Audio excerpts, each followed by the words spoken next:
illusion that Russia was, as he put it, clinging with both hands to such relations. World News from the BBC.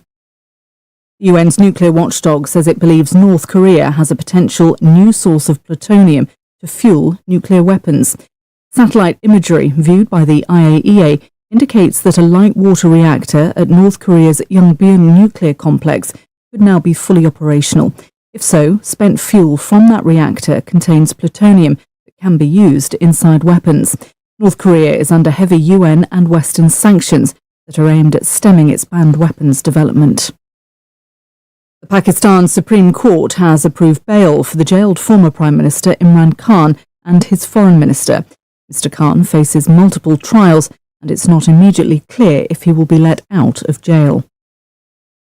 A court in Hong Kong has rejected a request by the pro-democracy campaigner and media tycoon Jimmy Lai to drop his sedition charge. The founder of the now defunct tabloid Apple Daily has been charged under a colonial-era law with conspiracy to publish seditious publications. He's also facing 2 other serious indictments under China's national security law, including collusion with foreign forces. Mr. Lai has pleaded not guilty. Chinese regulators have announced plans to stop online game enthusiasts from spending too much money or time on such activity. Here's Celia Hatton. 2 years ago, China began introducing strict regulations to curtail internet gaming, imposing rigorous limits on how much time children could spend playing online. Now, it's working to expand those limits for all players. Under draft regulations published on Friday, users would no longer be rewarded for playing regularly, and in-game purchases would be curtailed. Shares in China's biggest gaming companies tumbled after the measures were announced, though some took it as a positive sign that just as the draft regulations were published, several new games were also approved for use. BBC News.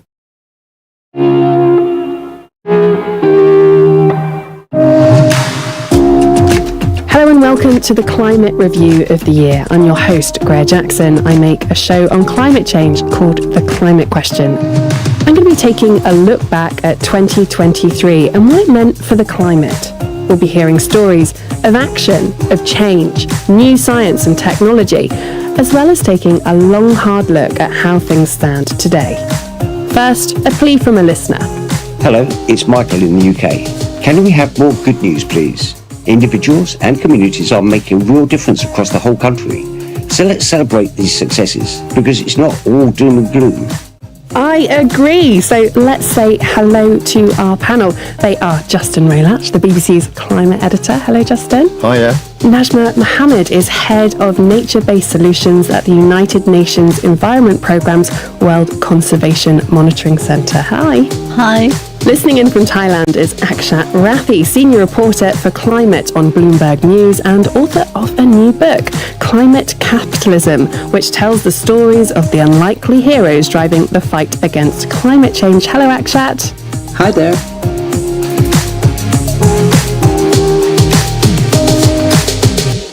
So, Justin, let's start with you. Your favourite good news story from 2023?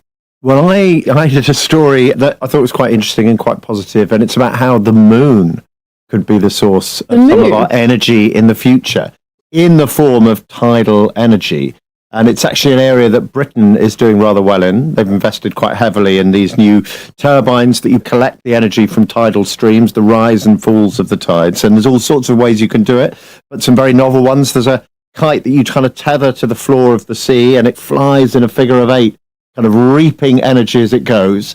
I should say it's expensive energy at the moment, but it's much more dependable than other sources of renewable power because you get the rise and fall of the tides twice a day.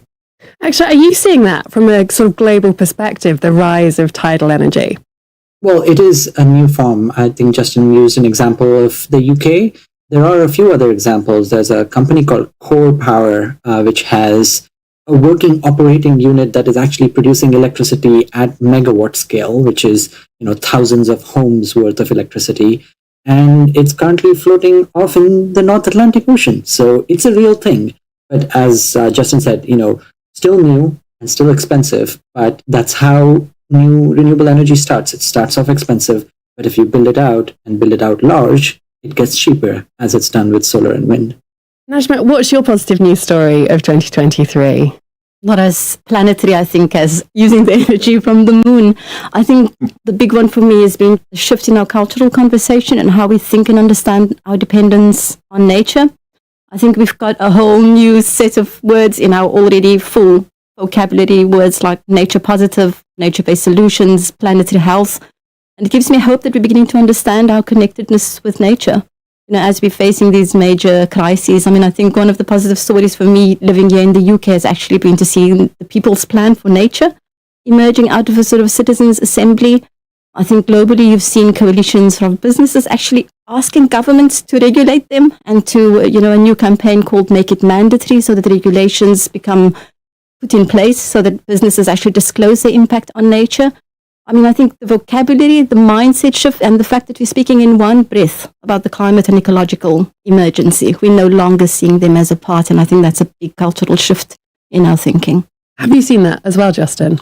Yeah, it was interesting at COP. I was at the big conference of the parties, the big UN climate conference in Dubai, and there was an attempt to bring there are other conferences of the parties on other issues, including nature and biodiversity, and there's a plan to kind of streamline them so they come together, because they're also interrelated, that obviously climate affects nature and biodiversity. Biodiversity and nature affect climate. Some of the climate solutions are natural solutions through investing in ecosystems, helping build up ecosystems so they absorb more carbon and are more resilient to the changing climate. So it's really interesting to see how all these things are coming together. In fact, so much is building around these kind of climate efforts. The big COP conference is also the biggest development conference in the world now. I was going to say, I get a sense that there's this equality and justice movement that's also coming into the climate conversation a lot as well, Akshat.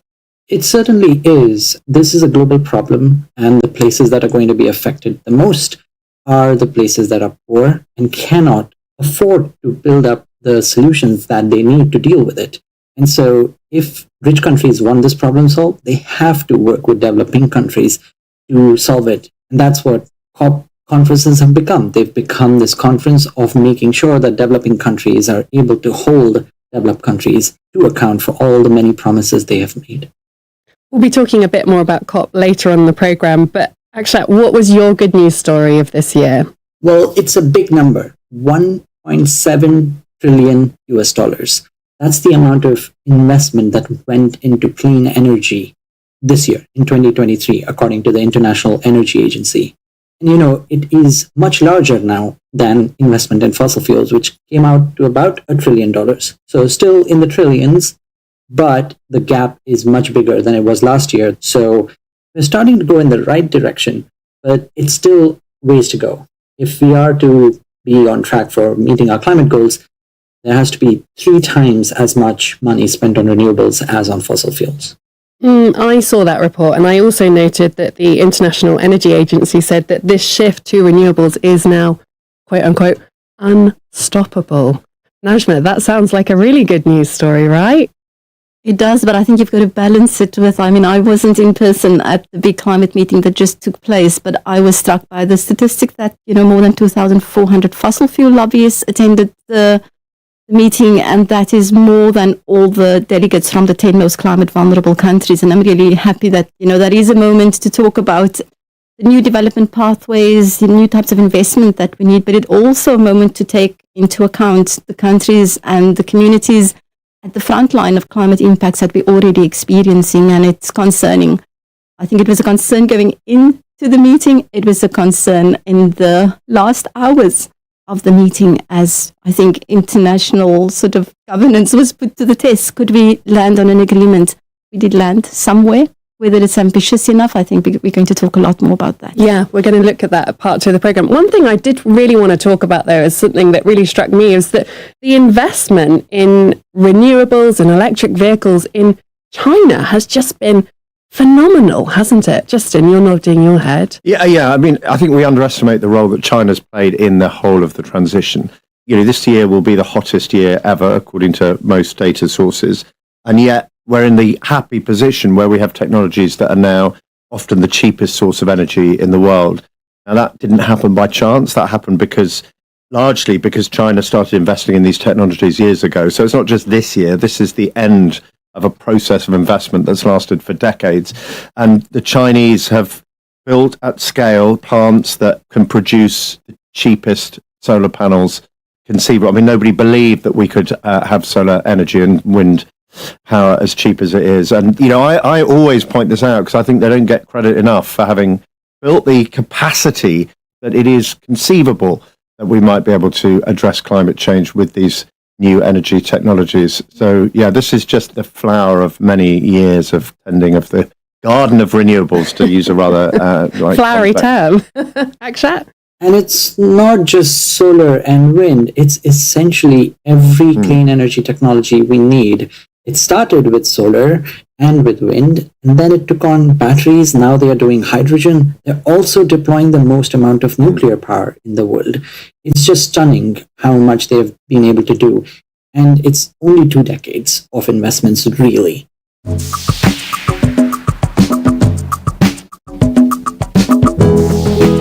Justin, we've heard Najma's number of the year, and we've heard from Akshat of his investment in renewables, 1.7 trillion.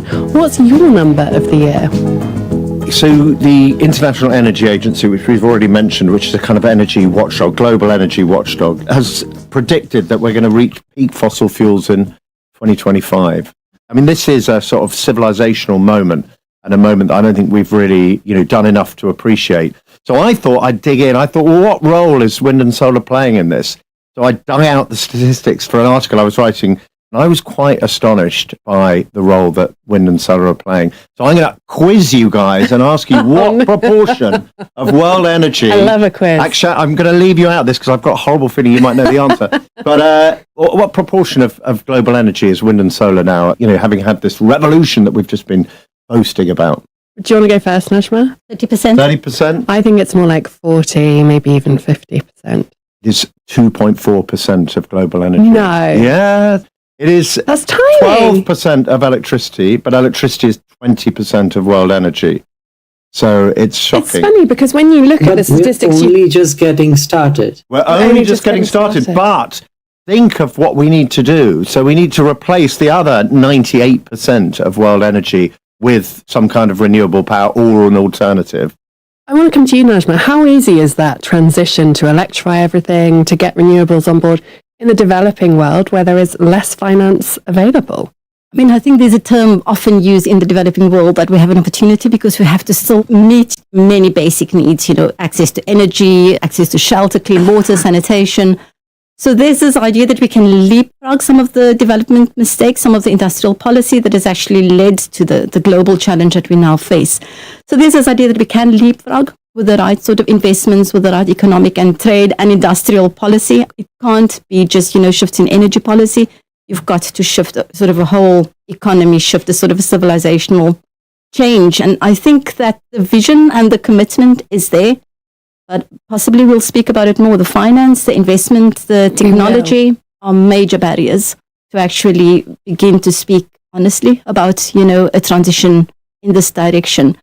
I do think the commitment is there. And there are some examples here that are worth picking. It is a big challenge, especially for developing countries that do not have finance. But big developing countries are starting to show that it can work.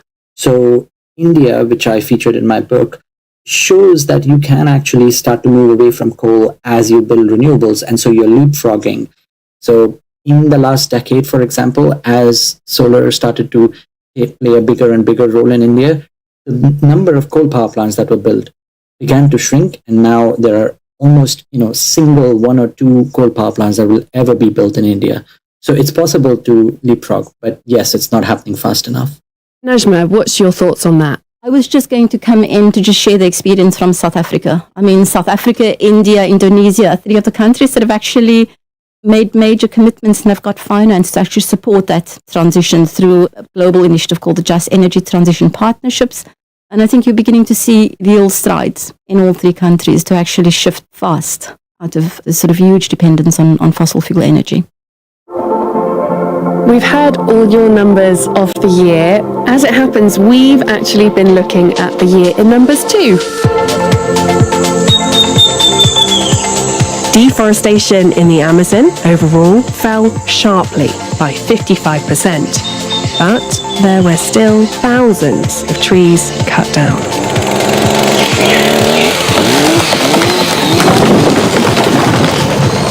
And data suggests a quarter of the Amazon is emitting more carbon than absorbing because of deforestation and drier conditions.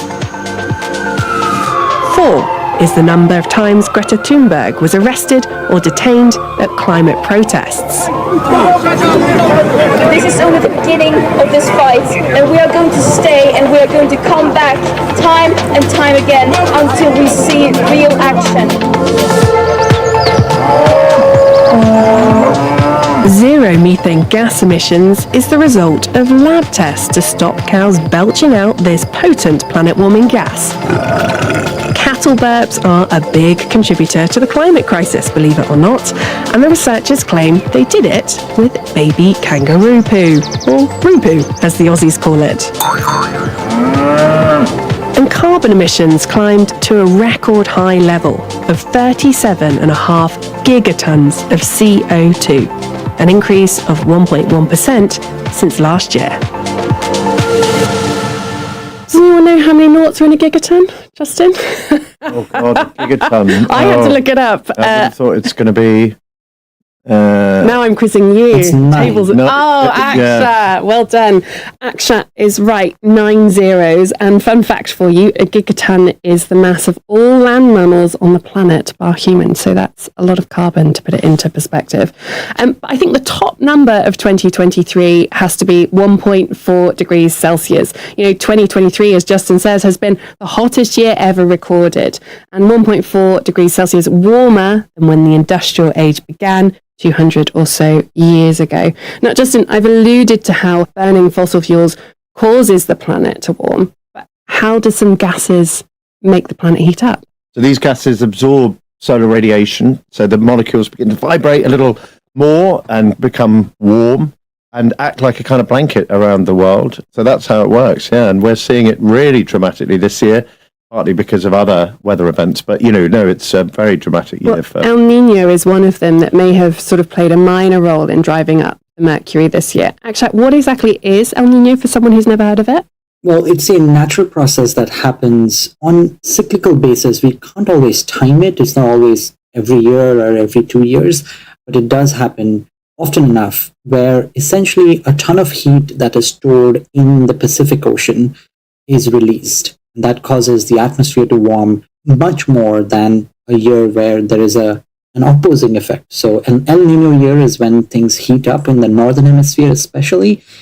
A La Nina is when things cool down, when the ocean absorbs a bunch of heat. But these cycles only make climate change, which is a ticking heat increase, much worse. So they add to the high a little more, and that is what is really causing the problem. El Nino shows up in very weird ways in other parts of the world. So I was just reading recently, Vietnam's coffee growing is being affected by El Nino, and Ivory Coast's cocoa growing is being affected, and there is a drought currently in the Horn of Africa. So you get these localized effects that we know happen, but then climate change makes them all the more worse. And El Nino is set to sort of ramp up around this time, Christmas, New Year. So it may be that we see inflated temperatures because of El Nino next year as well. But I think some people listening might be thinking, well, 1.4 degrees, that doesn't really sound like very much. But I often think about it, if my temperature rose by 1.4 degrees, I would have a fever. I would feel really, really sick. And the planet has some of these sort of symptoms, if you like, as well, Najma. I mean, we saw lots this year. What was some of the extreme weather that you saw that really stood out to you? I mean, I wanted to go back 5 years ago to when I was in my home country, South Africa, in the city of Cape Town, and the city was counting down to day zero, a day when there would be no water in a city for 5 million people. And I had never seen that level of sort of policy, finance, behavior change, citizen action come together and actually finally working. We actually saw an aversion of that. Do you still see that today? The water crisis will not go away. The predictions for South Africa is drier. You don't feel it when you're living in a big city and you open your tap and the water's there. But when you travel throughout the country, you begin to see the impact of drought in the country a lot more. I do think that it made people start thinking differently, not only about water, but about climate change. the conversation became part of the everyday understanding of people that they were vulnerable to, this global phenomena that initially felt far and removed from their everyday lives until it hit home and you couldn't open a tap. Yeah, and I think we've seen that in a lot of places. I was thinking about Australia with all the fires and the following election. Climate was a really big vote winner, and now Australia's got net zero commitments that it didn't have before. So seeing some of the effects can really change the outlook of people and therefore the politicians. I mean, Justin, you were on the ground reporting on some of these extreme weather events. What was your sort of... The most dramatic one for me, El Nino, as Akshat says, comes and goes about every 7 or 8 years. But what was really interesting was before El Nino even started, we had this heat wave in the North Atlantic, which was very unusual. And it was quite interesting because the scientists found it really hard to understand why. And they had all these kind of complex reasons why, maybe a shift in the trade winds and less sulfur in bunker fuel, in the fuel that ships use, which might mean that some of the radiation wasn't being bounced back into space and was hitting the surface, the dark surface of the water, and warming it up. They weren't entirely sure. We had a marine heat wave off the coast of the UK where temperatures, you said 1.4 doesn't sound very much, temperatures were 5 degrees above the long-term average, which when you think sea temperature variation is not as great as atmospheric variation. It's much more slow to warm and cool. So we were seeing temperatures really significantly higher. And obviously marine creatures evolve with certain temperature tolerances. And we're already seeing plankton, which are the microorganisms that are the basis of the entire marine food chain, change. We tend to see much smaller ones in hotter water.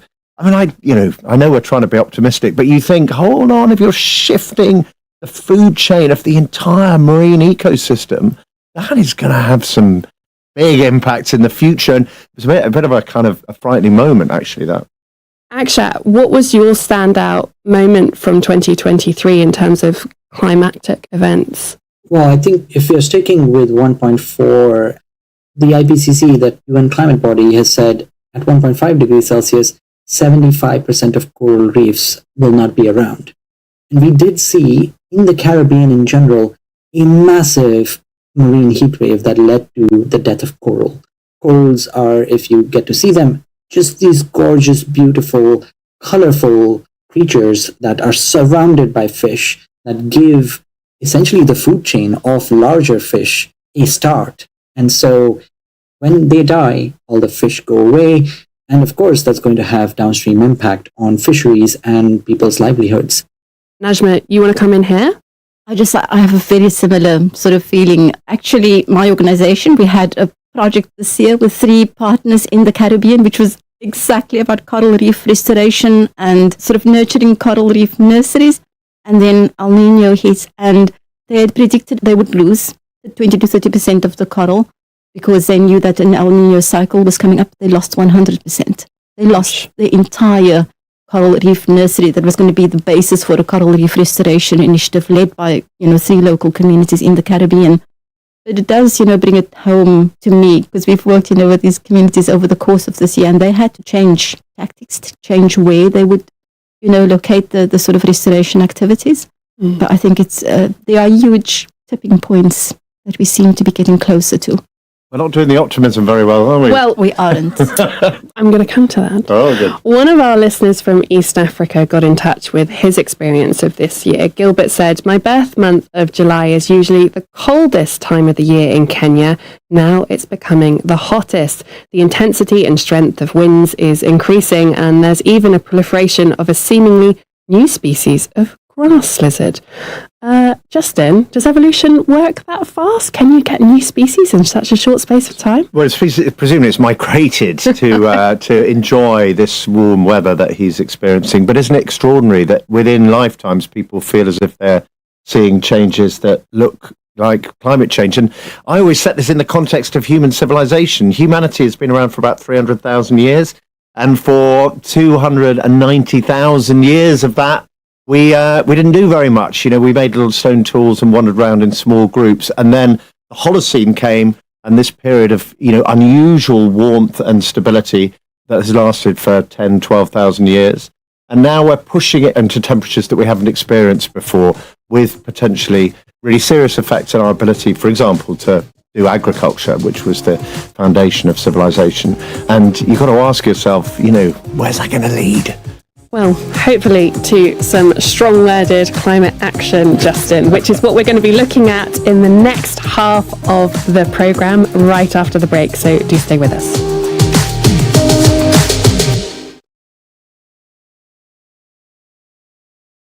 This is the BBC World Service, following the rewilding of orphaned baby elephants in northern Kenya. I'm Michael Kaloki. I'm here at Reteti Elephant Sanctuary. We rescue baby elephants, rehabilitate them, and then we reintroduce them back to the wild. Reteti employs both men and women, but all the male keepers are former Samburu warriors. Many warriors who have never gone to school here in our sanctuary. Many of them have now, like me, get job opportunity. Elephant numbers at the sanctuary have doubled as drought has effectively halted releases for the time being. But rescues continue. It is always hard for us to let them go. It is part of success. Our keepers only, there's a few of them to feed them so that we make sure that they're becoming more wild than friendly to humans. Rewilding the orphaned elephants. Tuesday at 9:30 and 20 GMT. Or listen now wherever you get your podcasts. So far on the BBC World Service's Climate Review of the Year, we've talked about the good and the bad from last year.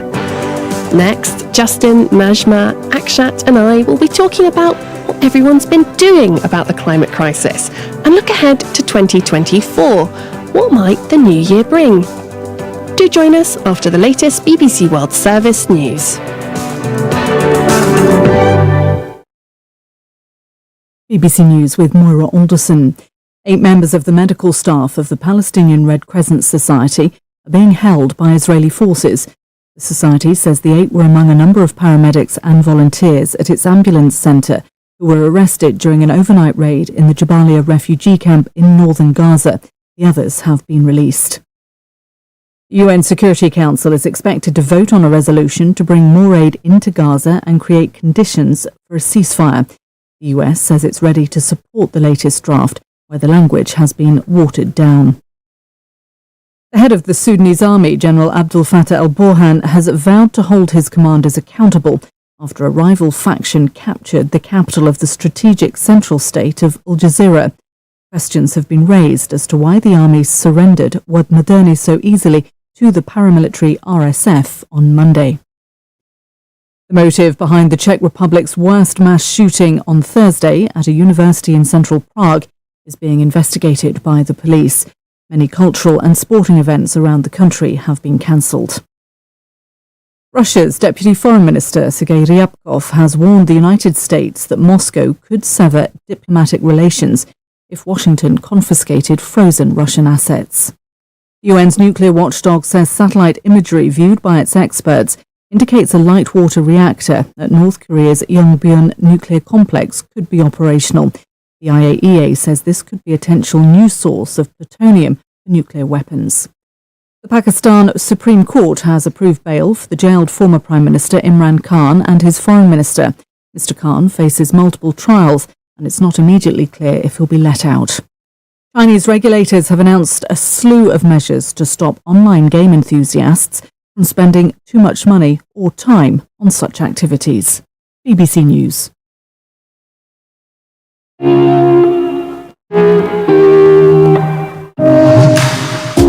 Hello and welcome back to the Climate Review of the Year. If you've only just tuned in, I'm your host, Greer Jackson. I make the BBC World Service's weekly show on climate. It's called The Climate Question. We are reviewing the year and my fellow reviewers are Justin Rona, the BBC... Joy to the world. Justin. Hi there. The morning Dialing in from Thailand, we have Akshat Rathi, Senior Climate Reporter for Bloomberg News and author. Hey, listeners. Yes, let Earth receive a king. It is already UK. I'm Archie, and I wish you all a Merry Christmas and a prosperous New Year. Hi guys, this is your friend Uruj from SendWave. SendWave is a money transfer app that is used by people all over the world to send money to their loved ones in Africa. With SendWave, you can send money to Ghana, Nigeria, Kenya, Uganda, and Tanzania. And the best part is, SendWave is absolutely commission-free. Our exchange rates are excellent. You can see for yourself by checking them out on our website. So how do you use SendWave? SendWave is an app that you can download onto your phone from the App Store or Google Play Store. The app is free to download. After downloading it, just open the app and enter your name, email, and phone number. That's it. You're good to go. Make sure you use the promo code SR. S for Starr, R for Radio. This promo code will give you £5 free credit to send to Africa on your first transaction. Your money will be delivered to your recipient within seconds. Feel free to call me on 0749 7377 647 at any time. I'll be happy to tell you all about SendWave and help you in any way I can. Remember to use the promo code SR for £5 free credit. Medasse. Hi everyone, it's your girl BB Clement, the author of How to Go From Employee to Entrepreneur and the host of your weekly business show, BB Means Business, the show where we discuss everything you ever wanted to know about business but you were afraid to ask. How do I start my business? How do I raise the finance? How do I grow my business? Where am I going to find my customers? Join me every Tuesday at 1:30 p.m. on Starr Radio UK to get all the information and tips that you need to become a successful entrepreneur and become financially free. Remember, don't let life dictate to you.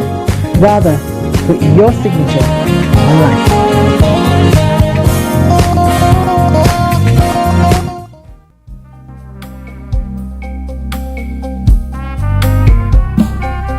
Are you looking for the fastest, reliable, and trustworthy door-to-door shipment company? Well, look no further. When was the last time your family received a shipment back in Ghana on time and in time? You are not sure? Well, Lamb Shippers, we pride ourselves with being the fastest, reliable, and trustworthy shippers you can use. You are assured of a prompt pickup anywhere in the UK by our personnel. They also make sure your items are well packaged to get to its destination in time. When it comes to door-to-door shipment, look no further. Well, Lamb Shippers, contact us on 07939009321 or 07498911820. Or you can visit our website www.welllamp.co.uk. You can also drop us a mail, info@welllamp@gmail.com. Well Lamp Shippers, fast, reliable, and trustworthy.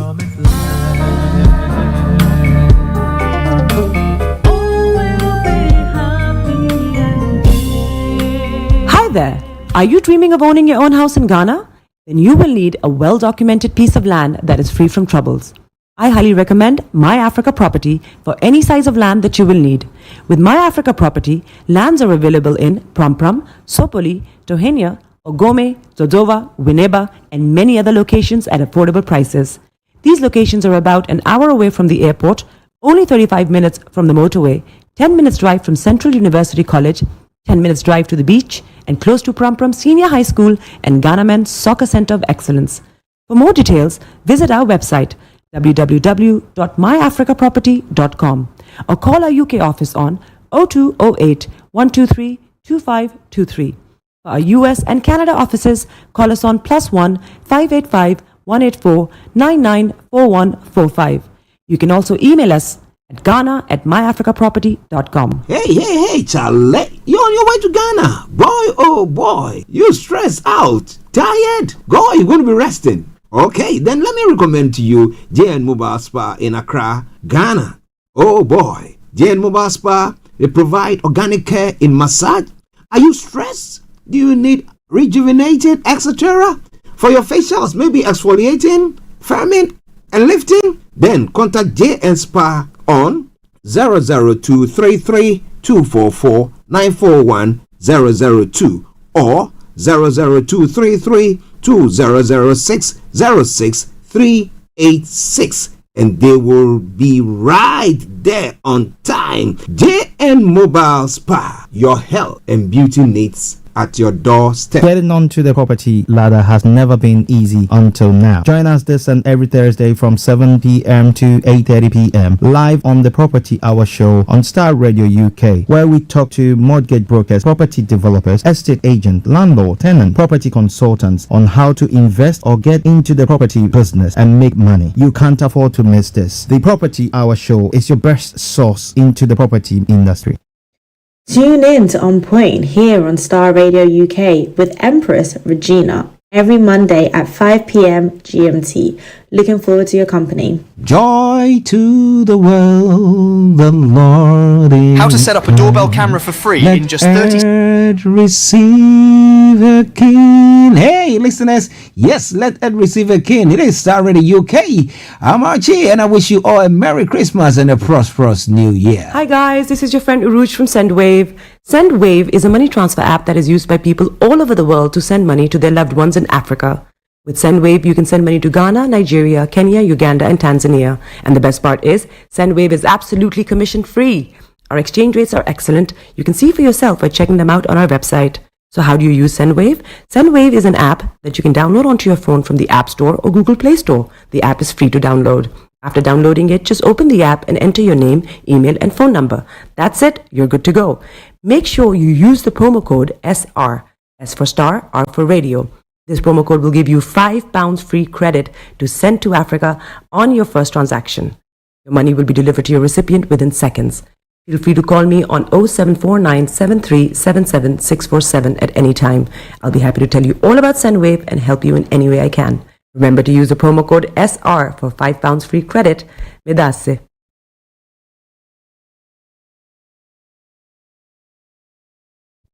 Best radio show. The best radio show.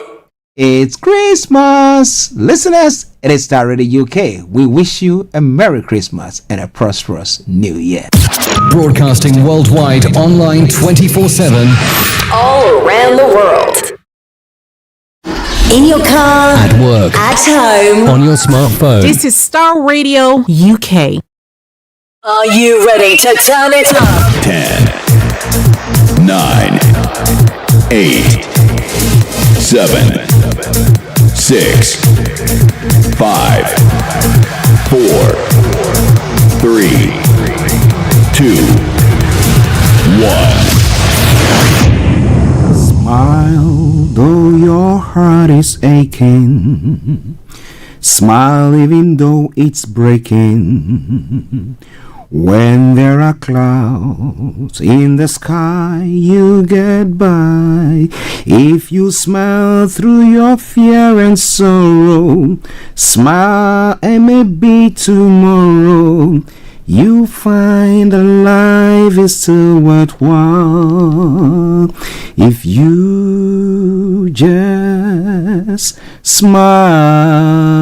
Hey, this is Archie, and you are listening to Starr Radio UK and The Morning Show.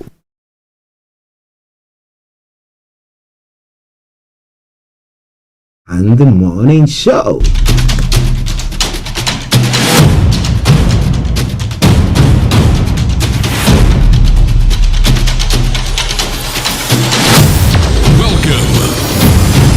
This is Starr Radio. This is UK. Starr Radio UK. This is Starr Radio UK. Welcome.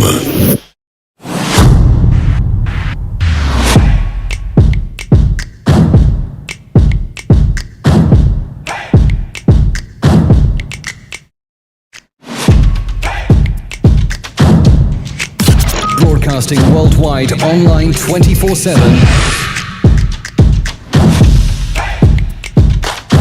Enlighten your day with Starr Radio.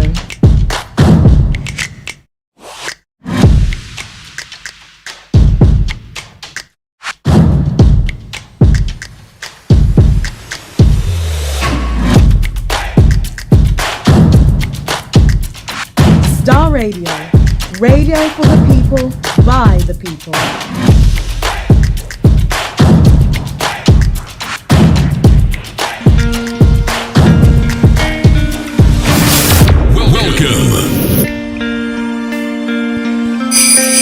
Love for you runs deep. All of you makes my heart beat.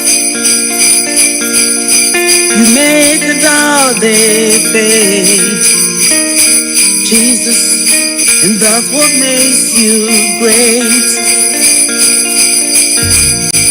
You hold the world in your hands, the hand that made me who I am. Same God now, yesterday, and forevermore. And that's what makes you great. You are God.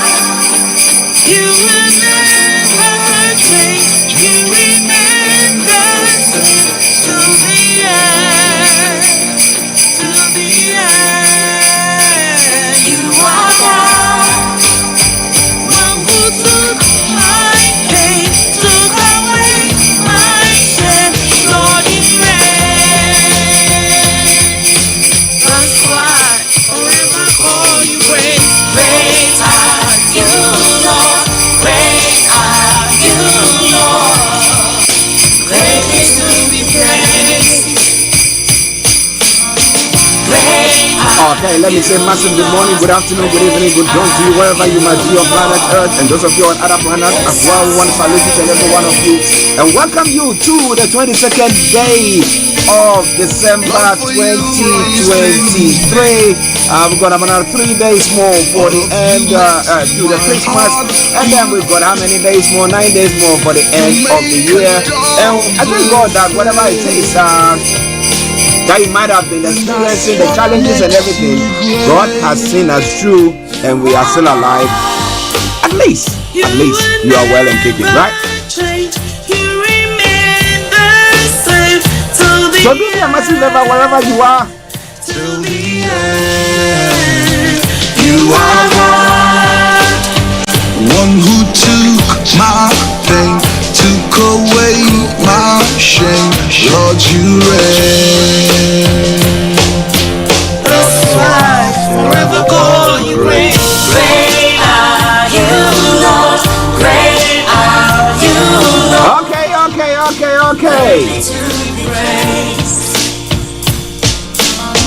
Great are you, Lord. Great are. So once again, let me say good morning, good afternoon, good evening, good dawn to you, and a Merry Christmas and a prosperous New Year to you wherever you might be on planet Earth. And those of you here in the UK with us, we salute each and every one of you. You make a doubt they fade, Jesus, and that's what makes you great. But from now till 12 o'clock, when we bring the curtains down for the end of the program, it's going to be a wonderful one. And wherever you are, I want you to be part of it. The last program before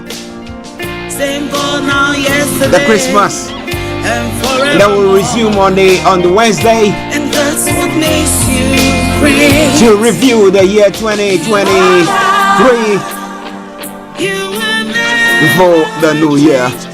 And then we'll resume on the 2nd of January 2024, God willing, if we are alive.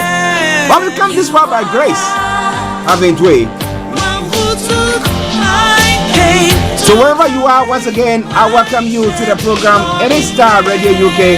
It is your favorite African and Caribbean radio station in London, bringing you everything that you need to know this morning. From now to what? Great is to be praised. To 12 o'clock where we bring the program to a close. Yes, we're running up early. And my sincere apologies to every one of you. Yesterday, during the course of the latter part of the program, we had a bit of issue there. Let me say good morning to my colleagues, Mr. Olayomi, Koiki, Mr. Shamsuddin. Good morning to you, Shamsuddin, wherever you are. Mr. Francis Guy, my able producer, massive good morning to you. Anthony Adedeji, good morning. Aziz, good morning. Nuruddin, Akimoyede, I hope you are doing very well. Good morning to you as well. And a special good morning also goes to Pastor Emmanuel Chidi. And all you wonderful people who have held our backs and have been supporting us. I know, as I say, those of you in Africa, it costs you an arm and a leg to listen to us, but you do it religiously. And I appreciate that. And I say thank you. But our program has, like, as you know, I'm going to bring you the code for the day, the weather forecast will follow suit, then the travel update. We'll move on from there to have a look at some of the stories making around this morning, and then we'll continue from there. And exactly at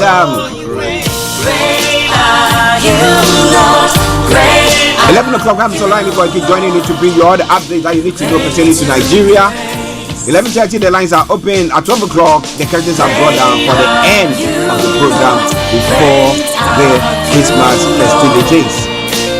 So it's going to be a packed one, because I've got a few things to share and some stories that Yomi has put across that we're going to be sharing as well. So wherever you are, don't touch the dial. All presenters on Star Radio UK, KB Bossman, Vicky Newton, H.R.H. Linda Palian, Kojo D, Mr. Frank David, and everyone who has been a support to us. I salute each and every one of you. And that's what makes you great. You hold the world in your hands. Okay, let's crack on. The hand that made me who I am. The quote for the day says, say the kind words you know you should say, and show the respect you know you should. When I see people who are nasty to people just for being that, at times I do get worried about that. So I ask myself the question, what exactly is going on in their heads? But wherever you are, this morning, that is my way of the quote for the day. It's getting to the end of the year, or it's the end of the year. Say something nice to somebody. Yeah, that'll be very, very good. Yeah? Alright then. It is Starr Radio UK, it is your favorite African and Caribbean radio station in London. And we're moving on straight to everything that we got to know this morning pertaining to what is happening when it comes to the weather here in the UK. Great are you, Lord. Great are you, Lord. 'Cause I'll celebrate. Just bear with me whilst I try to load up the love for you runs deep. All of you makes my heart beat. You make a dawn fade. And that's what makes you great. You are God. You will never change. You remain the same till the end. Till the end. You are God. One who took my just bear with me. My producer decided to be distracting on some of my stuff. Okay, now I got it. He was trying to reset stuff for me, you know. Yeah, but now I've got it. So let's crack on. So by way of the weather forecast for you today, it's going to be cloudy. It's going to be beginning cloudy, as we know, to clean and break into the afternoon. Variable cloud and bright or sunny spells in the afternoon. Dry and generally mild with a brisk of winds. Now, likely dry tonight with variable cloud and clearer periods. The odd spot of light rain or drizzle cannot be ruled out towards the end of the night. Brisk winds expected as well. Temperature is going to be 13 degrees. The lower is going to be 7 degrees. A bit milder than it's been of usual. 15:54 sunset, and the sunrise for tomorrow morning 0804 hours. And that's what makes and this is all coming your way from Starr Radio UK, your favorite African and Caribbean radio station in London. The hand that made me who I am. Now when it comes to your travel this morning as well, same God now yesterday. So those of you traveling on the underground this morning, yes, we've got Central Line that's got minor delays, District Line severe delays, London Overground has got minor delays as well. That aside, all the others are running good service there. The London major roads, the A roads in London, that's serious delays on A41. All the others running a good service. London Cable Car, so got the Woolwich reduced service there, good service on all the other platforms. And then we got the London Cable Car that has got a good service. Oh, my apologies. London Cable Car, no service. Okay, IMS Cloud, Greenwich Peninsula, Drivers Cloud, Royal Docks. Yes, no service there.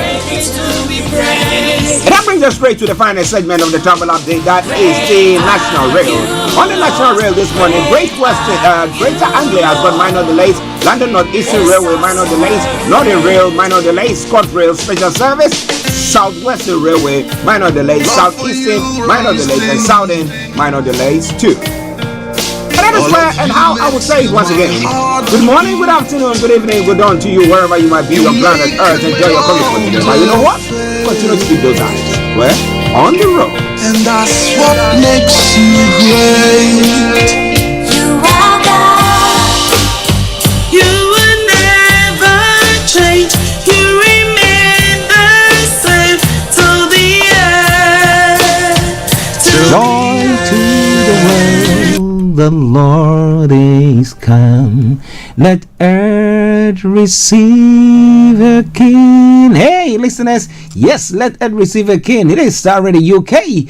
I'm Archie, and I wish you all a Merry Christmas and a prosperous New Year. Welcome back to the program Starr Radio UK, your favorite African and Caribbean radio station in London. Bringing the time now to 5 minutes to the top of the hour, and it's time for Global Trotting. And some of the stories I'm going to be looking at this morning from Nigeria. Now, please dismiss officers caught on video demanding money from the a Dutch tourist. MFLA operated 593 illegal US, UK, China accounts. CBN investigator is saying. How true is that? I say the special investigator on the CBN and related entities, Jim Obaze, found that the ex-CBN governor lodged 543 million 482,213 pounds in fixed deposits in UK banks alone without authorization. Oh boy. So, who found out? How come the former president didn't find that? Or didn't see that? How come? So it's quite interesting, isn't it? Alright. Well, those are some of the stories making the rounds there from Nigeria. But as I did say, Yomi is going to be telling us more once he comes on. So we know for sure that bail for him, it's nothing that he has to think about. Because they will think that, I'm releasing him. Because it is quite interesting. Well, I rest my case. But we'll be looking more into that story as well. At 4 minutes to 11. Now, when it comes to other parts of Africa as well, France closes embassy in Niger, marking a definitive split. So, yes, the French and Nigerians have now decided to divorce properly. A presidential election in Senegal. Prime Minister promises progress for more peace and prosperity. Is Songo still going to be running? Tunisia tourism receipts to rebound sharply in 2023. And France cancels Francois Campore's extradition. France has cancelled Francois Campore's extradition decree. It's one of the stories making the rounds there as well. In DR Congo, opposition leader Fayulu denounces a violation of electoral law. I told you. But is that the right way to go about it? As I did say, now if you decide that you want to boycott the election, then that means that you were not in it at all. If you decide to participate in it, then it doesn't mean that you have to accept the results, whatever it is. Well, that seems to be the trend of what happens when it comes to elections on the African continent. But I'll be telling you more about that. In Ghana, IGP has engaged countermantle traders on market security arrangements during the festivities and Kadek Loud's minority over the suspension of import restriction bill. My children must be straight. Okay, let me leave that one. It's a statement from one of Ghana's musicians there. It's all coming away from Starr Radio UK, your favorite African and Caribbean radio station in London. As well, on the political front, jamboree in railways electoral areas as incumbent assembly member secures resounding victory. But if you win for an assembly member, what do they get?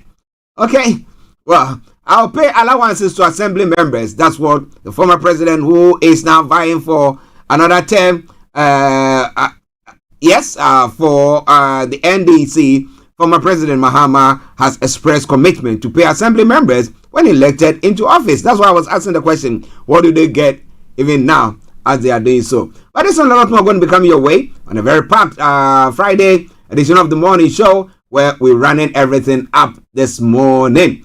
So wherever you are, don't touch the dial. In other parts of the world as well.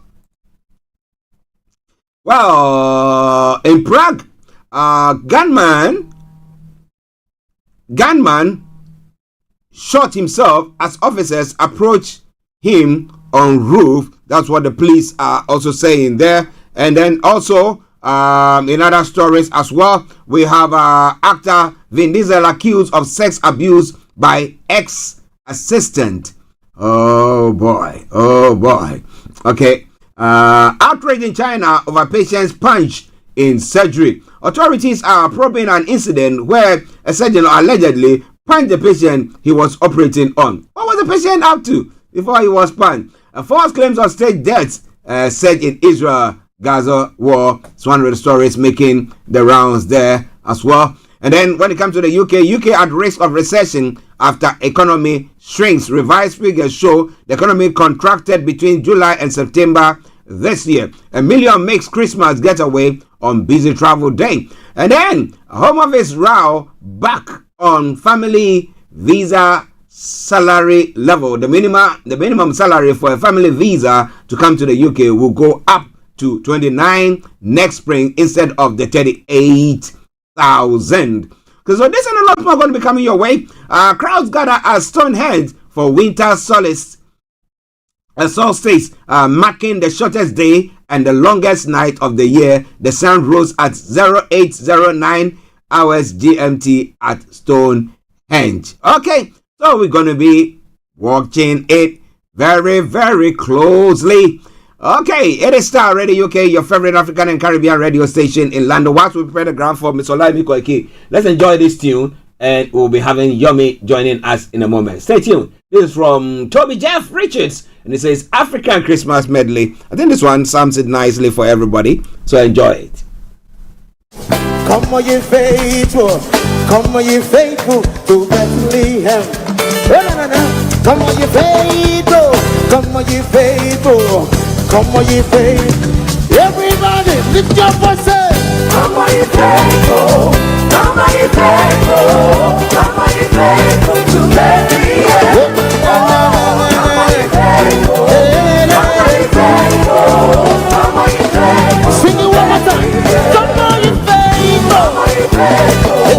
Come on, ye faithful. Come on, ye faithful to Bethlehem. Somebody say, come on, ye faithful.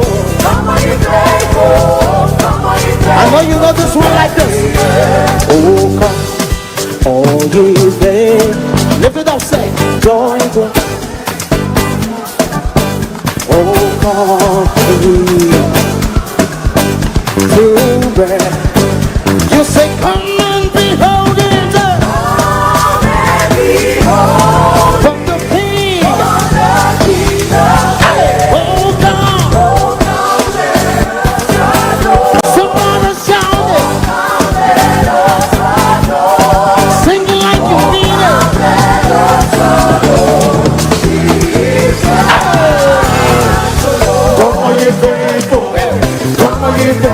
Sing along.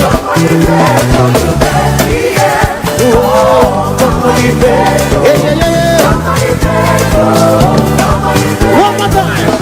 Say, come on, you faithful. Come on, you faithful. Come on, you faithful.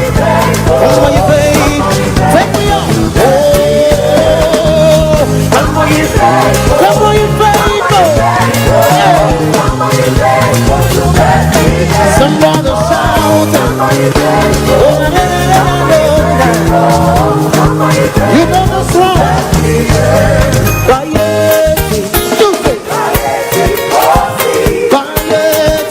Yes, sir.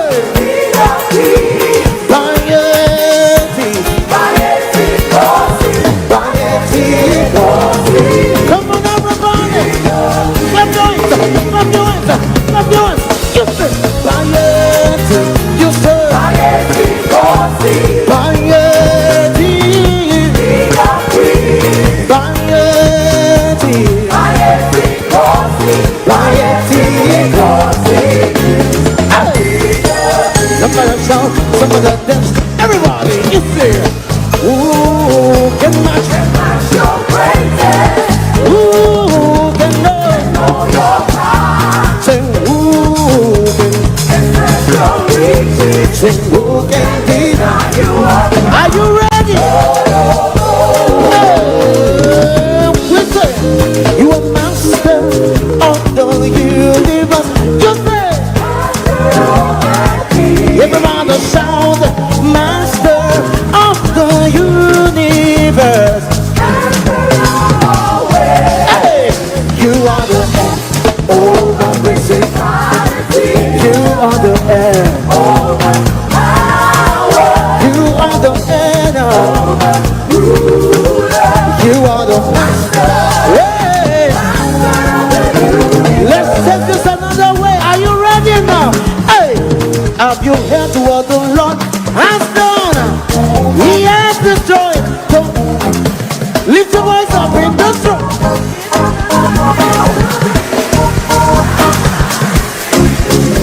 In your car, at work, at home, on your smartphone. This is Starr Radio UK. Giving us the victory. Hey. What say yeah? You say. Jehovah don't need us. What say yeah? Jehovah don't need us. Bata bata. Jehovah don't need us. Oh yeah, lift up Jesus higher. Higher, higher, yo, yo, yo. Lift up Jesus higher. Higher, higher, yo, yo, yo. Last one, last one. Lift up Jesus higher. Hey, now. Say lift up Jesus higher.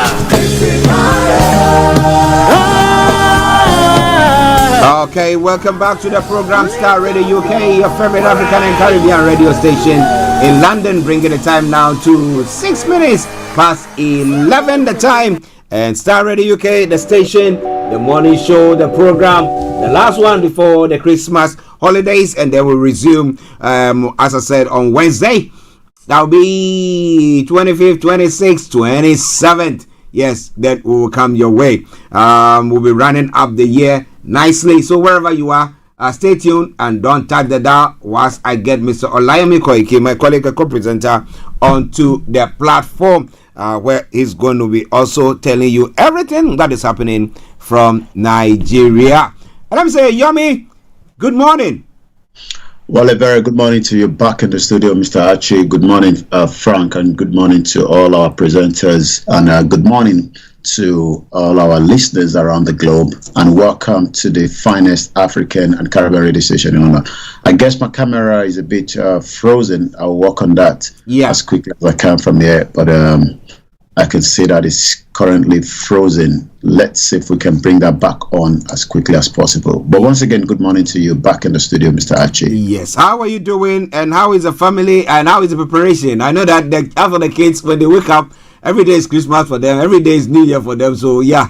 So, how is the atmosphere like? And then we compare it to, I mean, those back home. Because the children don't know whether daddy or mommy have got a means. They expect. So how is it like?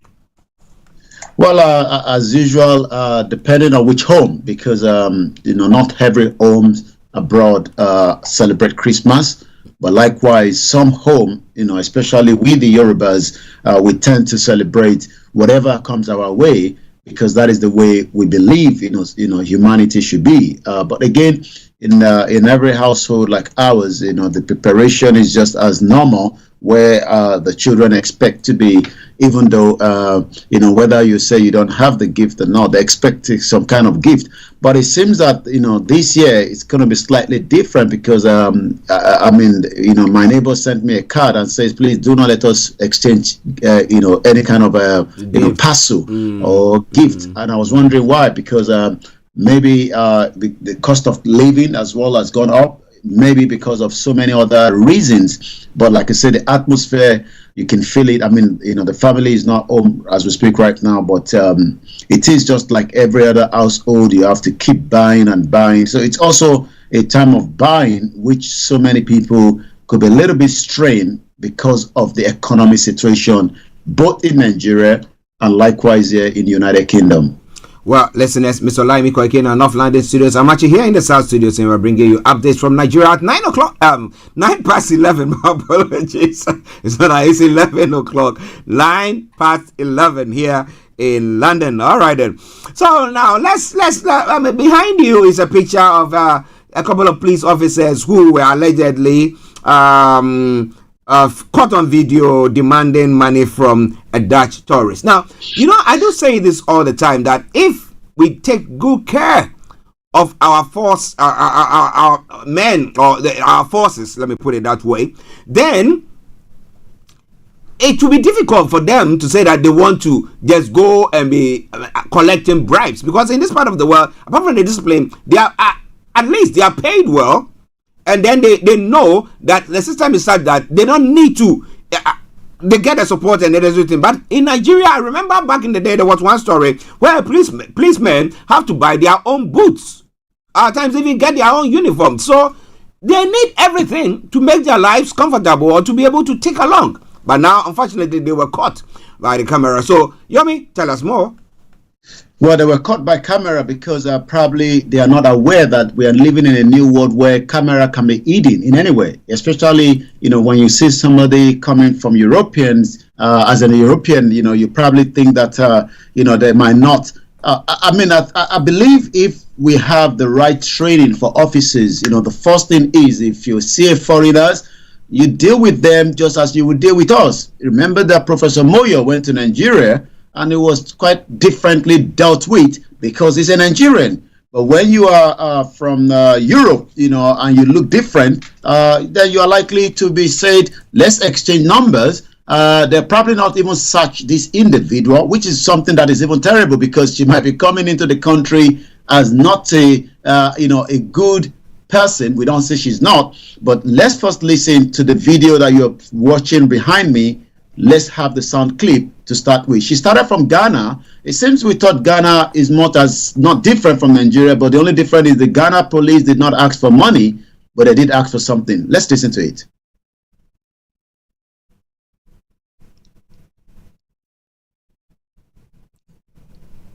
We try to get the sound out in just about a few minutes. I'm going towards Togo. And your name? Let's start again. Hi, country. How are you? Good, and you? Happy to meet you today. Okay. What are the research for? I'm going towards Togo. And your name? Okay. Norali, yes. I take your number and we'll be communicating. And that is the Ghana police. No, it's okay. No. Is it for security reasons? Carry on. Okay. The number. Carry on without any search. And she's now gone to Nigeria. Money. How are you? Hello. How is everything? Everything is fine. From where? Netherlands. Yeah? Netherlands. Where you the car? Where do you bring car? Oh, is it very? Where they go? Abuja. No.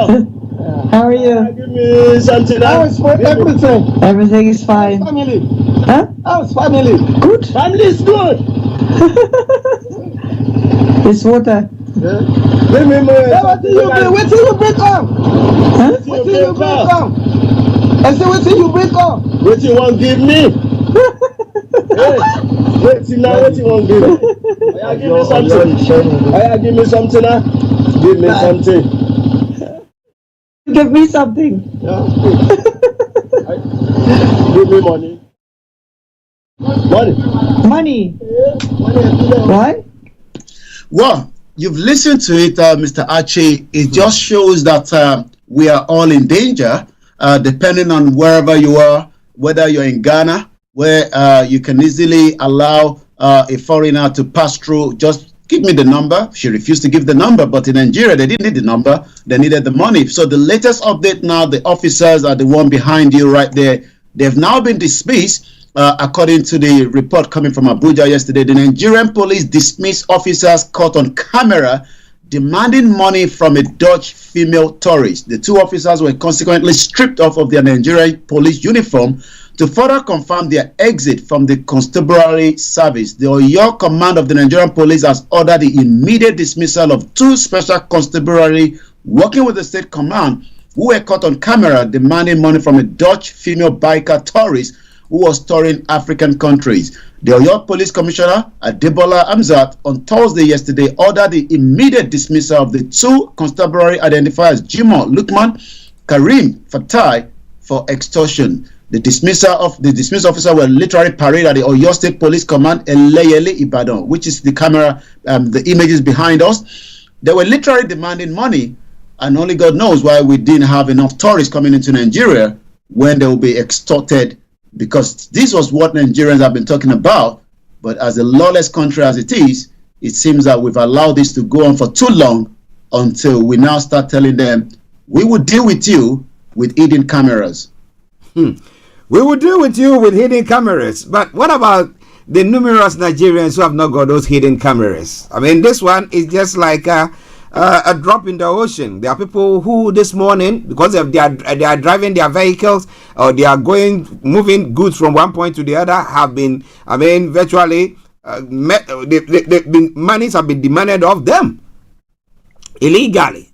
But we see what goes on, and we know that especially with these festivities, that is going to happen. But interestingly, somebody is been chopping some money, keeping some money, and that is a big one for the UK only. MFL managed to stake here 543 million pounds in fixed deposit in the UK. So what about the others? Because they are talking about how many? About 593 illegal accounts. So if every one of them is got 10 million in the challenge, the man is a billionaire. Yomi, tell me. Well, it seems that the present Emefiele head is being used as a coconut to break. We have to use his head we got to break his head with the coconut. So, and that's exactly what this new administration has been doing, even though we know that Emefiele is not the only one that has bankrupted Nigeria. I mean, investigators have now come out to say that it seems that we got to find out more about Emefiele, because Emefiele operated 593 illegal accounts from the US to UK to China. This is coming from the Central Bank investigator this morning. The former Central Bank of Nigeria Governor Godwin Emefiele illegally lodged billions of naira in no fewer than 593 bank accounts in the United States, United Kingdom, and China without approval of the Apex Bank Board of Directors. So it seems that Emefiele was just operating without, the direction from the Board of Directors of the CBN Investment Committee. The special investigator says the CBN and related entities, Jim Obaze, found that the ex-CBN governor lodged about total of 543,482 pounds in the fixed deposit in UK bank account alone without authorization. When contacted, the counsel of Emefiele, Matthew Booker, senior advocate of Nigeria, asked to send him a text message. He has yet to reply, because probably maybe they're still wondering if we can defend Emefiele now that it seems that more evidence is now being unraveled, with Bola Tinubu saying that he needs to know whatever must have happened in the 8 years of the previous administration that led to the collapse of so many things. As we speak to you this morning, the pound sterling is dancing yo-yo, which is about 1,500 naira to the pound, and is almost about 1,200 naira to the dollar this morning. Well, interestingly, when was this discovered? Is it that the current president was monitoring the former president Buhari with his moves? So it's quite, because you know that it wasn't like when Buhari left office about 2 months or 3 months later, and they thought Emefiele might have done something, or maybe his deputies might have come up with a file to say he did blah blah blah blah. But whilst he was getting out, just days, now then they arrested him. So how did they know? Well, I mean, according to the report, it was just after Tinubu became the president, July 28th. There was a sign from the president. Bola Tinubu had named a former executive secretary of the Financial Reporting Council of Nigeria, Obaze, as the CBN special investigator. So these literally started just about 2 months precisely after Tinubu became, the president on the May 29. Emefiele, who is currently in Kuje Custodial Center, is now being persecuted for 1.2 billion naira procurement fraud. He has not been able to perfect his 300 million naira bill granted by the High Court of the Federal Capital Territory in November 22nd. However, the document that has been obtained yesterday indicated that the former Apex Bank governor might now be facing fresh criminal charges over the handling of the CBN Naira redesign policy as well. So it seems that there's so much as we speak right now on Emefiele, and Emefiele could be prosecuted for illegal insurances of the currency under Section 19 of the CBN Act, alongside Tunde Sabiu, a former aide of the former President Muhammadu Buhari, and 12 top directors of the CBN. It was gathered that the Naira redesign policy was sold to Buhari at the instance of Sabiu, and that the initiative was done without the approval again of the board of the CBN. So it seems that Emefiele became his own cabal right inside the CBN, and they are probably cajoling the former President Muhammadu Buhari,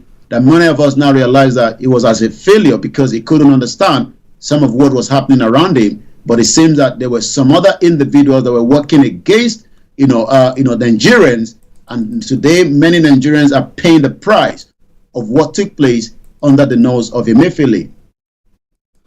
It's quite interesting and sad because if custodians of various entities of government are behaving this way, then that policeman who has been arrested for demanding a bribe from that tourist should be let go. I mean, they should just even give them some money and tell them to go, because those who we put in the helm of affairs, paying them good, they are the same people siphoning the monies. What has been the reaction on the ground in Nigeria? Well, the reaction of Nigerians are just, to find out how these administration will favor them. I mean, we've been sending out, our correspondent, our sister correspondent have been going back to back, trying to find out what is happening currently. And, from the pepper seller to the fish seller to the palm oil, it is all about, expectation that is high.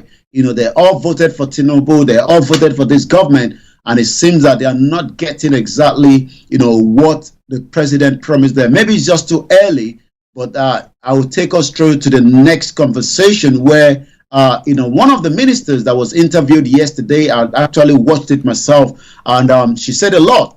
How this is going to become, materialistic is something that I will have to wait until the next 3 years of this administration, because they've already done the first 1 year as we speak right now. And that is, 50 million Nigerians will be lifted out of poverty. How is that going to happen?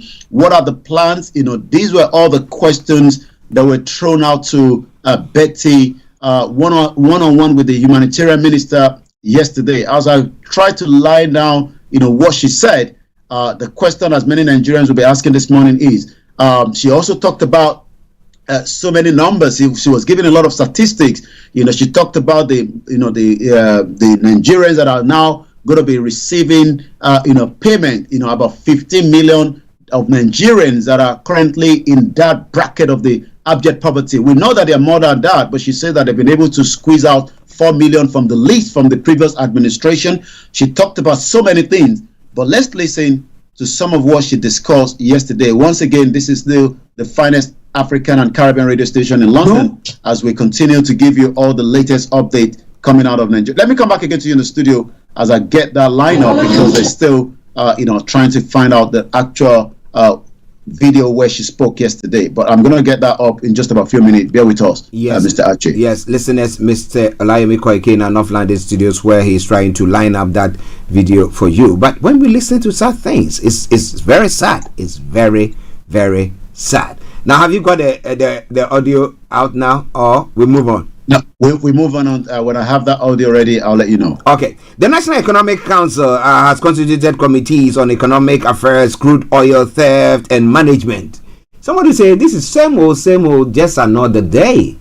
Same old, just another day. Let's go back to Yomi. I think you've got the audio bit there. Yeah, let's listen to the minister, speaking yesterday, regarding these poverty elevation, which is very, very important. But like I said, so much was discussed in that interview, but we pick as much as what we can. As this morning, many Nigerians will be asking, how am I going to be lifted, and what are the parameters as well, because it's important that the parameters is important. Let's speak on some of what was discussed yesterday. 6 more to go, and some are looking at it as a contradiction or in conflict with the Constitution. But let's follow up and continue to watch how that space plays out eventually. But you can trust us, as it's happening, we'll bring you and bring all the persons involved to talk about this, while we're also keeping our eyes on what's going on in Benue State as far as I urge you. Paid about 3.5 million Nigerians 25,000 naira each. Of course, we are out on the field and covering another 4.5 in the next 1 week. So we would have at least altogether would have close to about 8 million people between now and the end of the year. Immediately after that, we will carry those who are on the expansion list. Remember, he expanded to accommodate the pensioners, he expanded to accommodate the veterans, and we have gotten in their data. A total of 483,000 of them are on that data set.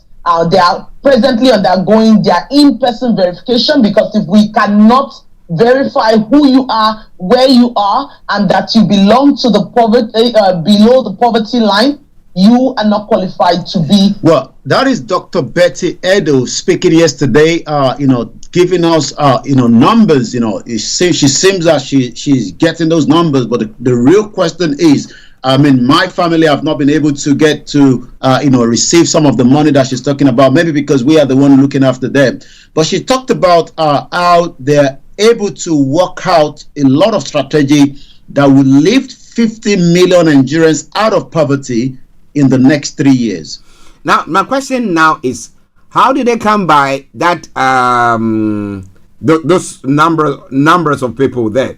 And what? Well, remember that Nigeria, as we know, Nigeria still remain, the capital, the poverty capital of the world this morning. That means they're working with the number from the National Bureau of Statistics, and how they will be able to also find out if 50 million will be uplifted, will be again to look back into those data in the next 3 years, that would then be able to tell us that, as much as they want to lift 50 million out, they must not also allow more to fall back into the trap of poverty as well. Okay, so how do they identify somebody who is beneath the poverty line? What threshold? What threshold have they got? Is it somebody getting 1,000 naira a month, a year? What is it? Well, she talked about there's a lot of ways that have been able to identify who is the most poorest among us, especially those in the rural area that are struggling, and sometimes the ex-military personnel as well. So there's a lot of different parameters that have been used, but again, the question is, how do we make sure that most of those that are in these numbers will eventually? She went on further, talked about how we need to make sure that these are not ghosts, because I was reading from Abia State, where some of the doctors that have Japa are still being paid salary. Yeah, this has always been the problem in Nigeria. Many Nigerians that have worked, within the government still get paid, even though they are no longer within the system. So vetting and verifying those numbers is the key. And if you can't verify those numbers, then you will also just be paying out money to so many individuals that are criminals as well. So like I said, let's listen to this particular one. This is the actual one I was looking for. I think I've got it, because this is a little bit much more, that give us the background to some of what she was discussing yesterday. She spoke a lot, but like I said, it is very easy to speak, but the reality is to make sure that this become a big one for many Nigerians this morning. Let's listen again. Let's take your first question again. The first question before the issue of the budget, I was saying that you had proposed, the government is proposing multi-sectorally that 50 million people be lifted out of poverty, or if that's a term you use, and you calculated it by which is about 3.5 years. So I'm saying that, what exactly are you using as a parameter from where they are to where they should be, and we can now say these 50 million Nigerians out of 200 million Nigerians are now out of poverty. Facts. So thankfully, late last year into early this year, we had a baseline study by, of course, the National Bureau of Statistics. That's where you have the figures which you have mentioned earlier on of persons who are living under poverty line, who are affected by multi-dimensional poverty. We also have the MSIC, which is another study that clearly showed the different levels of poverty which is present or prevalent in the country. Now, these studies that were carefully done by the country acts as our baseline. We equally did a start-off on-site inspection, and of course did a kind of study too, an operational study at the level of the ministry to see exactly where we are and what we are taking off with. Now, at the end of 3 years, we are going to run another study which will tell us if indeed 50 million people have been pulled out of poverty. Well, you had that there, so that means this administration is saying this morning that within the next 3 years, 50 million Nigerians will be out of poverty. Well, it's quite interesting. If they are able to achieve that, that would be very great. But my question, once again, is whatever they are giving to them, is it something that is going to go far enough? And are they going to give them the necessary support? I mean, when I talk about support, I mean guidelines. You say that somebody says they find themselves in this, you are giving them an amount. Are you going to guide them in an investment or? Oh yes, she talked about that. I know it's a very lengthy video. She talked about how to make sure that many Nigerians will not be put back into. I mean, whether you're an artisan, to support them.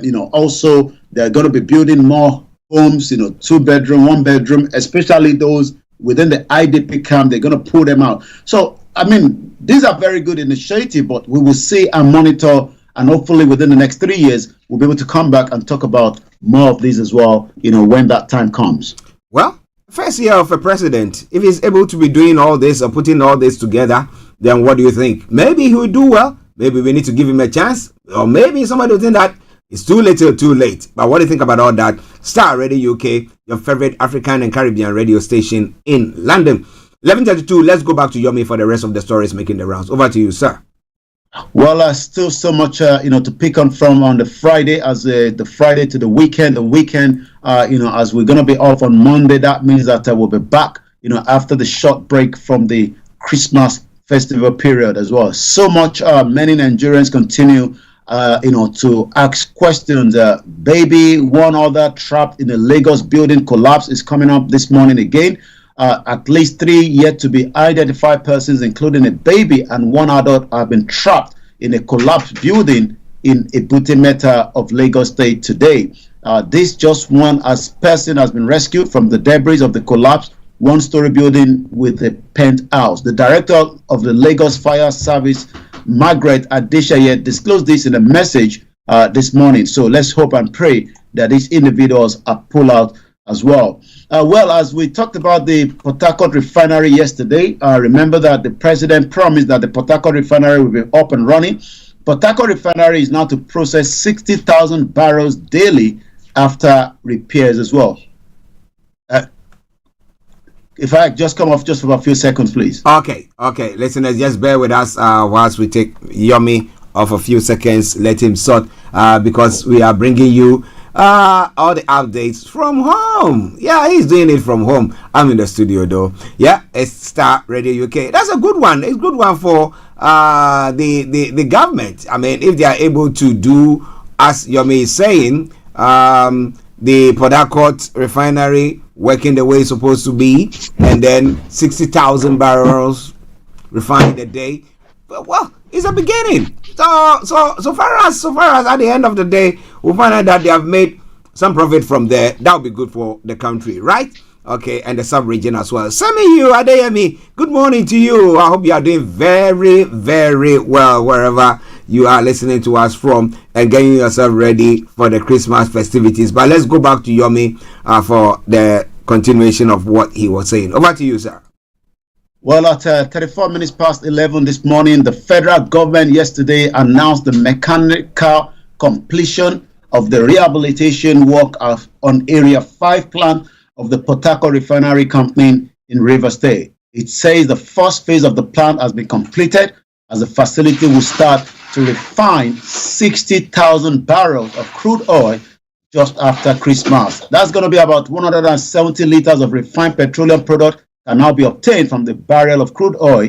This implies that the 60,000 barrel production from Port Harcourt Refinery can now provide an estimated 10.2 million liters of petrol, popularly called petrol refined product. So we're going to be monitoring that, and see how maybe, just maybe, that would change the price of, petrol within the market, because the most important thing, many Nigerians are paying so much this morning, almost close to 650 naira per liter. So we will wonder whether that would make any difference. The Nigerian Army gets a new general. About 112 new generals have now been appointed by the Nigerian Army. Remember that this administration came in with a different tactics to tackle the security. And I can also give us the good news: those that were kidnapped from between Abuja and Kogi over the weekend, remember, we can now confirm that they've been released. Whether money was paid, I don't have that confirmation,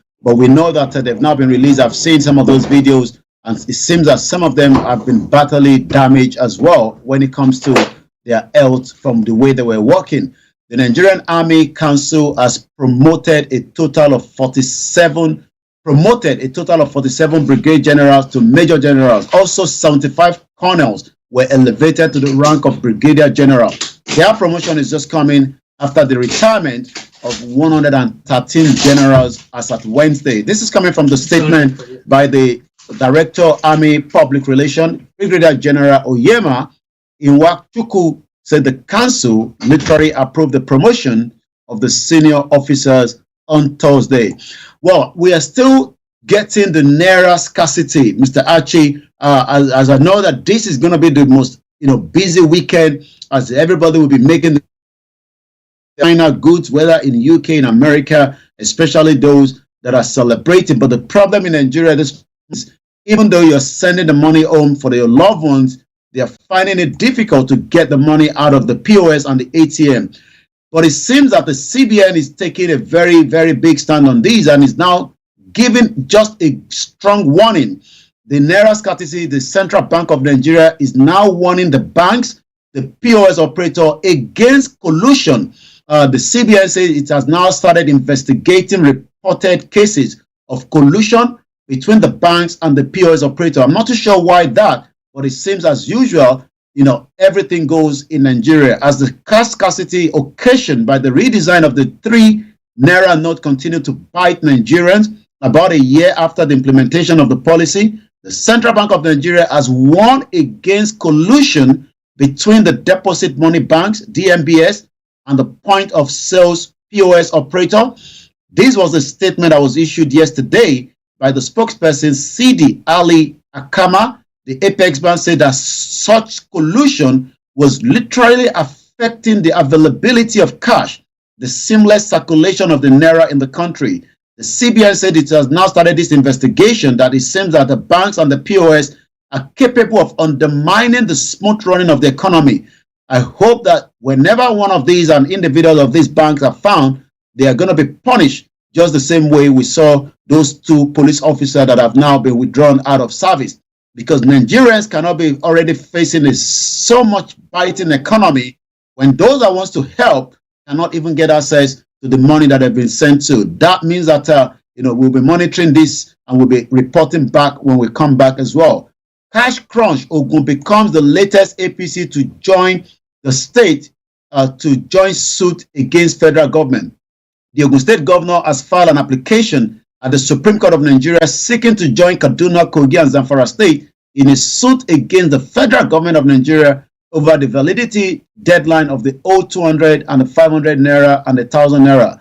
Already, at least 7 APC states, including Kano, Ondo, Ekiti, have sued the federal government, while Rivers State say it will join the suit against the federal government and the Apex Bank. At 11:30 now, I pick one more, and then we head straight to the social media this morning. Once again, it is still the finest African and Caribbean radio station in London as we continue to wish all our listeners around the world Merry Christmas in advance.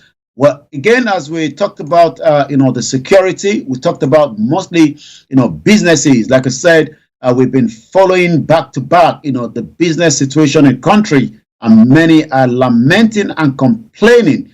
Well, federal government float scheme to boost cassava production. Cassava is used for so many things. Most importantly, it is used for gari. That is, one of the average food in Nigeria. It's becoming more expensive as well. But this morning, as we go into what the federal government will be doing to support farmers, and as we do know that the reason why we are seeing many backlash, is because the Fulani terrorists continue to drive in their cows into the farms and destroy those that have worked tirelessly, especially in these, very, very difficult terrain. Most of them are not being supported, with the government, but it seems that the federal government says through the same Ministry of Humanitarian Affairs and Poverty Alleviation, we talked about Dr. Betty just about a few minutes ago, has said that it has now concluded plans to revive the moribund gari processing factory in Alaputi village in Ado-Odota, local government area of Ogun State. The ministry, in a statement, declared that the move was in recognition of the agricultural potential of the community, which is the second largest farm settlement in Ogun State, a key producer within the cassava value chain in the southwest Nigeria. According to the ministry, this intervention is deemed necessarily because the community has immensely potential to be a major supply source of cassava produced to Lagos. The reason why we are not even getting gari in the market is because the same cassava is used by the bureaus. So that means that rather than allow the cassava to be transformed into gari, they are using it to produce Guinness, which is again another well-drunk drinks that many Nigerians consume. But the question is, would you consume Guinness, or will you prefer gari? So let's hope that this kind of initiative, which was something that was done during the regional government of the late Obafemi Awolowo, where you will be able to supply and you'll be paid, for giving them, these raw materials that would then end up to become, what it can be used for. Again, Nigeria leads in cassava, yam, maize, palm oil production. The minister is saying also cassava production training for 1,000 ex-militars begins again in 2022. These are previous news updates, but again, as you can tell, cassava is a very, very interesting, meal that can be consumed if we can able to support the farmers as well.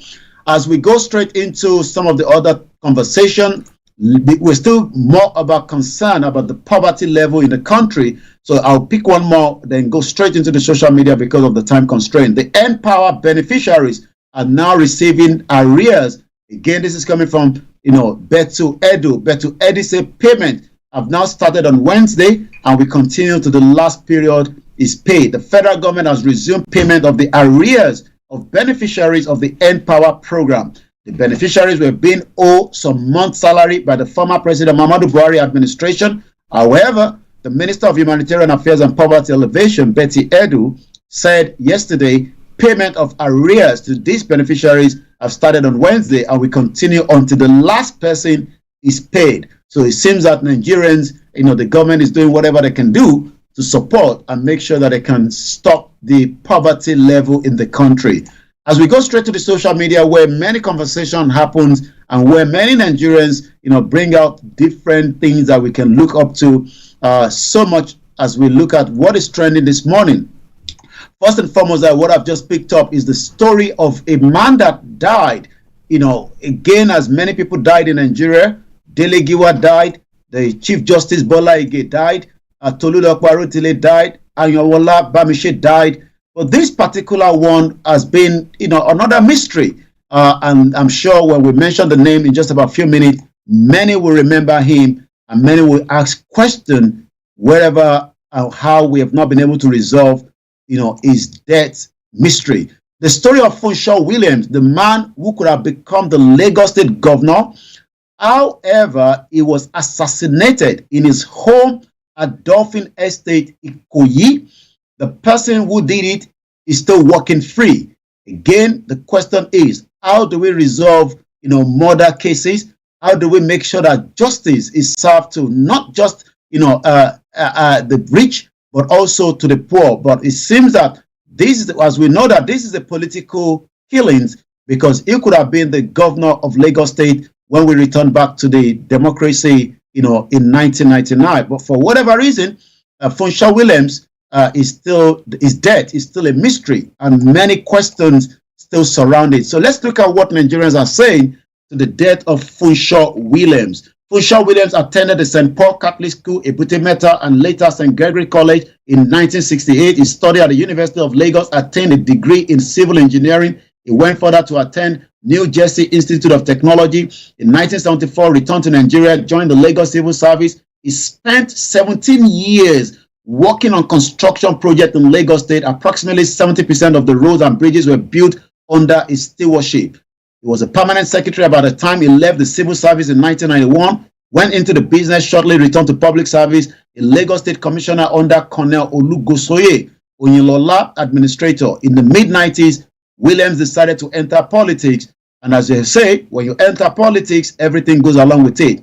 Funshaw Williams was assassinated just as they wanted to assassinate Dr. Chief Sunday Igboho, just as they wanted to assassinate Nnamdi Kanu. The question is, who assassinated Funshaw Williams? Let's speak on what Nigerians are saying this morning. The way good people know they live long in this, ironically, his death is one of the baddest fate that have ever happened to real Lagosians. They're supposed to choose a day for him in every year as a remembrance day. A legend like him supposed to be celebrated, but unfortunately, the mafias don't like him supposed to be celebrated.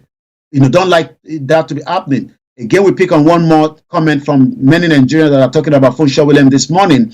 And one person also went further to say, Funshaw Williams, a Nigerian politician, giving us the background, worked in the public sector, but again was killed. According to Peter Obi, my president, they even celebrate day in, day out. In fact, someone like that would possibly tell you they built Lagos. Funshaw Williams will have transformed Lagos and make it stand shoulder to shoulder with cities like Johannesburg and London. And the last one before I come back to you, Mr. Archie, Nigeria has wasted more brilliant and sound mind and have promoted more thieves like the one in now. You know what I'm saying. I pray a day will come when the brilliant, just and upright people are allowed in places of authority in Nigeria. Wow. Interesting updates from there. Listeners, Mr. Olayomi Koiki. But the question once again is, the cassava, do you want to drink Guinness from it, or you want to eat Gary? Which one will do for you? I want to know what people think this morning.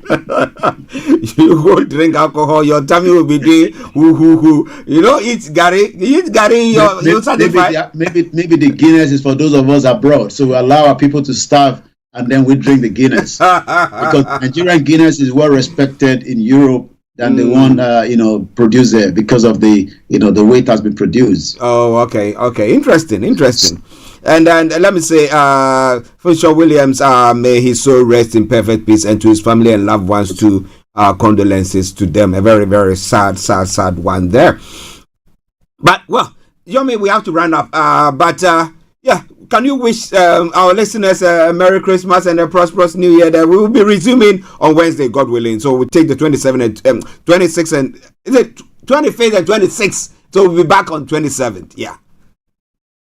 Well, on behalf of myself, my family, I would like to say thank you so much to everyone that have joined us in the last 12 months, up to when the Christmas is just around the corner. We wish you Merry Christmas as we all celebrate. Let us also remember those around the world, not just in Nigeria, that will be struggling, to have the right, meal for that day. So let us, make sure that whatever we are eating, we eat them in moderate and don't let them end up in the bin, because that is what end up mostly. We buy, and then at the end of the day, it seems that the garbage takes more out of that. So on that note, I'll be back next week when we continue with more update from Nigeria. As I leave you in the hands of the good hands of Archie, I want to say Merry Christmas and Happy New Year in advance.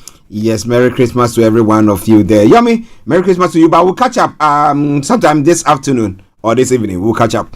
Right then. Bye. Okay, listeners, that has been Mr. Olayomi Koiki for you, bringing you all that you need to know when it comes to Nigeria. But we're going to be, as I said, the program was supposed to finish at 12 o'clock, but my producers are giving me another 10 minutes to be able to bring you all the necessity. But now, let's enjoy this music. This one, Yoruba Christmas Carol. Enjoy it. And as we take a break, and then I'll be with you. Stay tuned.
This is Starr Radio UK.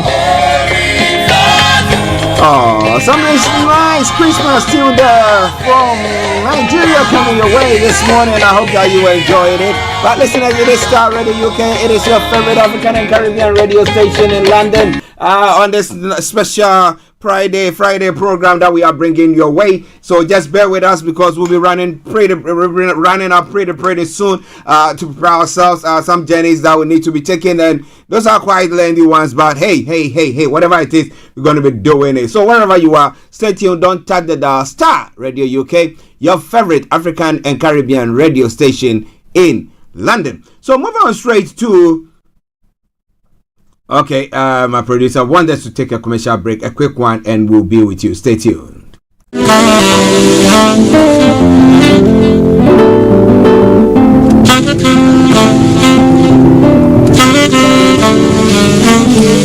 Hey, Charlie, you're on your way to Ghana. Boy, oh boy, you stressed out, tired. Go, you're going to be resting. Okay, then let me recommend to you JN Mobile Spa in Accra, Ghana. Oh boy, JN Mobile Spa will provide organic care in massage. Are you stressed? Do you need rejuvenated, etc.? For your facials, maybe exfoliating, firming, and lifting? Then contact JN Spa on 00233 244 941 002 or 00233 2006 06386, and they will be right there on time. JN Mobile Spa, your health and beauty needs at your doorstep.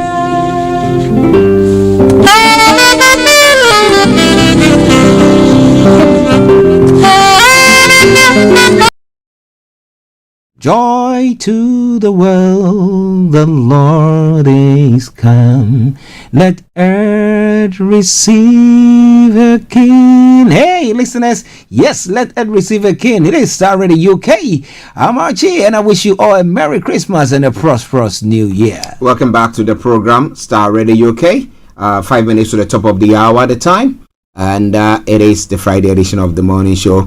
We're running up everything. So, those of you who are watching that commercial or listening to that commercial, if you happen to be in Ghana during these festivities, well, the place to be is, or to those that you want them to come and give you a hand, will be the JN Mobile Spa. Yes, they'll give you a very good massage, distress you, rejuvenate you, sensual healing therapy, exfoliating, firming, and lifting. Oh boy, make sure that you get in touch with them. Their numbers are once again 0244941002 or 02006066386.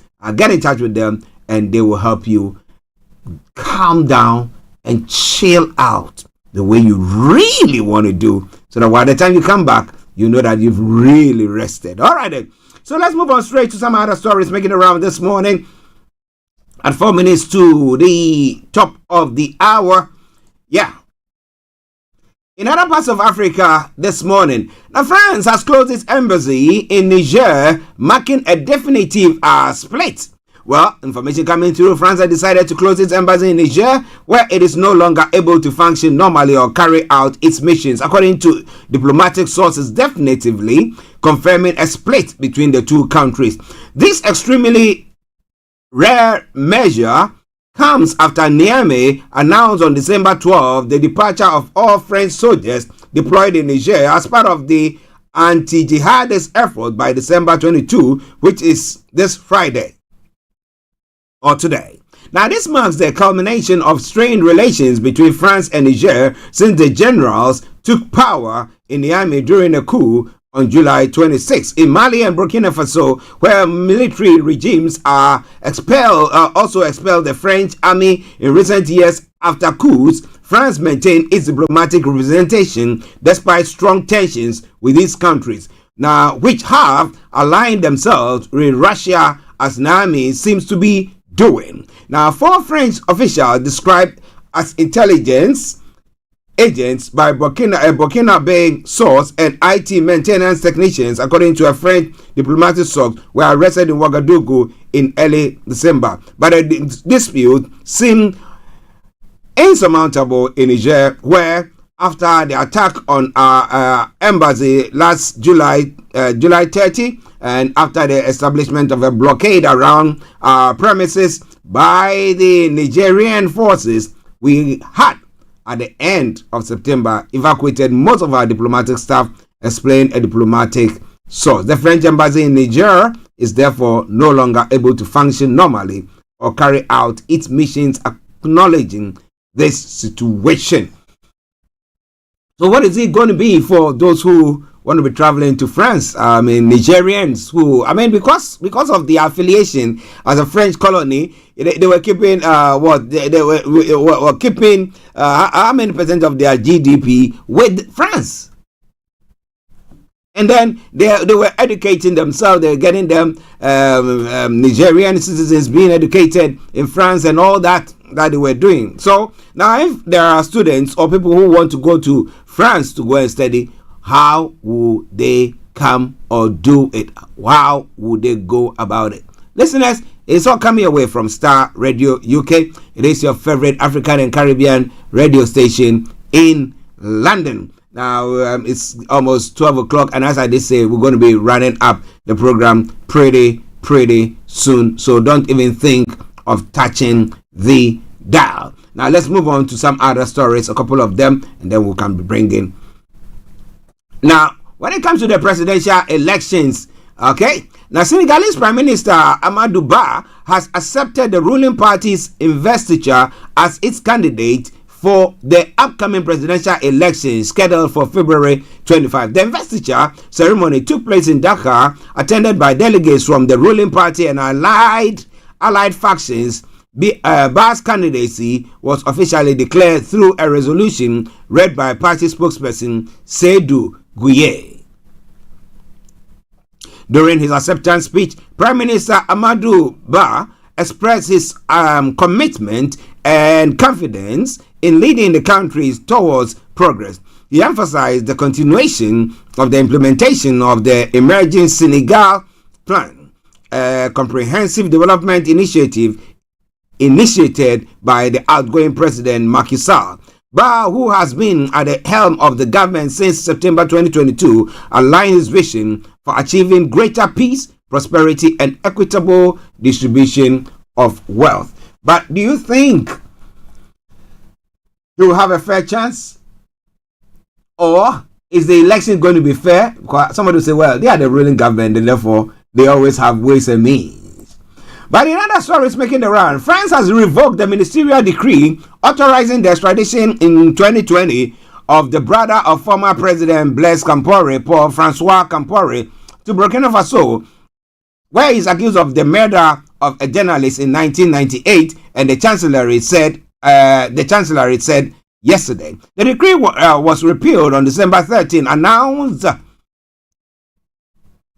the president of the Paris Court of Appeal Extradition Chamber at a Wednesday hearing on the lifting of the judicial supervision of Mr. Compaoré's order ordered in 2017 as part of extradition procedure. The repeal of Mr. Compaoré's extradition followed the ruling of the ECHR European Court of Human Rights on September 7, which found a violation of Article 3, the events of the applicant's extradition to Burkina Faso. The Ministry of Justice summarized the article of the European Convention on Human Rights prohibits torture and inhumane or degrading treatment or punishment. The repeal decree signed by the Prime Minister Elizabeth Borne is a rare act, noted two sources close to the case. Mr. Compaoré's lawyers, Clara Gerard Rodriguez and Pierre Olivier Sarr, did not wish to comment. Well. So if it's been repealed,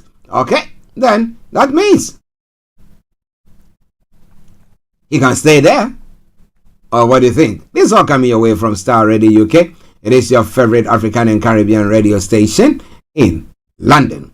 Anthony Dedeji, hey, good afternoon to you, and I wish you a Merry Christmas and a prosperous New Year. As we say on this platform, may Nigeria not happen to you. Listen to Star Radio UK. As I said, we're going to be bringing the program to a close pretty soon.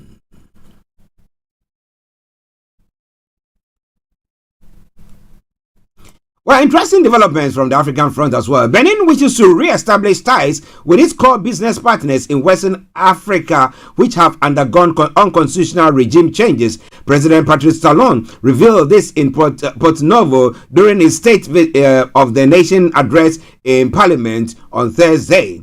Now, that's yesterday.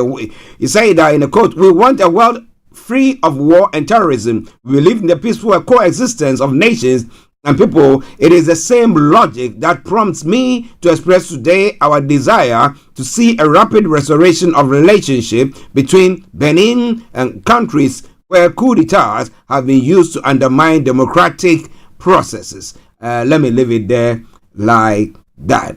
That was from President Talon of Benin. Well, the election has been called. It's over. Counting has begun. As the Democratic Republic of Congo entered the second day of voting, some candidates called for a fresh vote. Now, Wednesday vote was marred by a chaotic rollout and lengthy delays. Speaking to some media men, opposition leader Martin Fayulu criticized the organization of the December 20 general elections by the Electoral Commission. Not all Congolese who held voter cards voted. Electoral materials did not arrive in time in all polling stations, including polling booths in Kinshasa. The electoral law is clear. Elections must be held on a public holiday or a Sunday, and that the vote should take place during one day. What can be done is to extend the closing times or bring forward the opening time. The president of the Electoral Commission, Mr. Kadima, asked for voting to be extended today. However, this violates the electoral law, and even doing so, many offices still do not have their machines as of today in Kinshasa. What should be done in such instances? Were we asking for everyone to be able to vote, all Congolese? And to date, it is not possible? It's quite an interesting one there. What do you think? Africa and our beautiful politics. But well, DRC elections, RSF condemns attack on RFI correspondent. Information coming through that on Thursday condemned attack on a correspondent on a French radio station in Kinshasa. We condemn it wholeheartedly.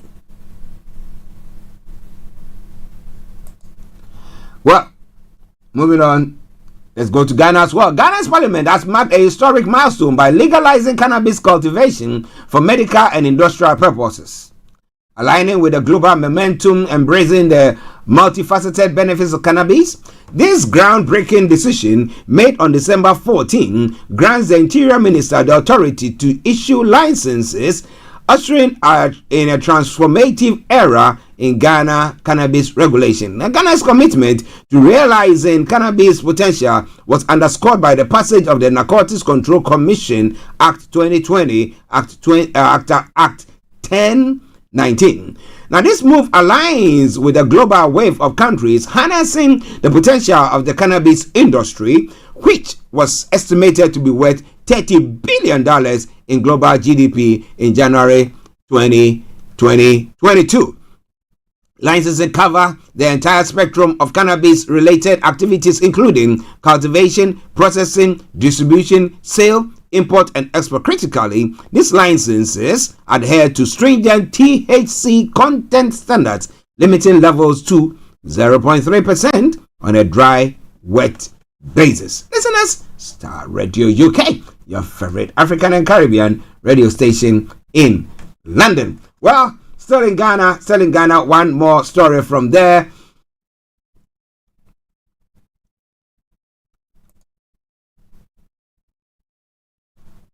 Just bear with me whilst it's loading.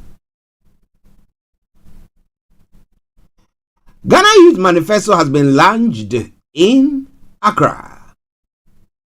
By who and for who? The Ghana Youth Manifesto, that is known as the GYM, or abbreviated to GYM, for the 2024 general elections, has been launched at the University of Ghana in Accra.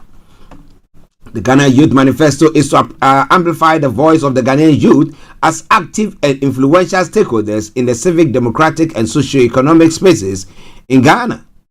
It also seeks to make Ghana where the youth can realize their full potential to transform the communities and create sustainable development of the nation. The event, held on Thursday, 21st of December 2023 at the West Africa Center for Crop Improvement at the University of Ghana, brought together youth groups across the country, civil society organizations, as well as the Chief Executive Officer of the National Youth Authority, Pius Enam Hajide.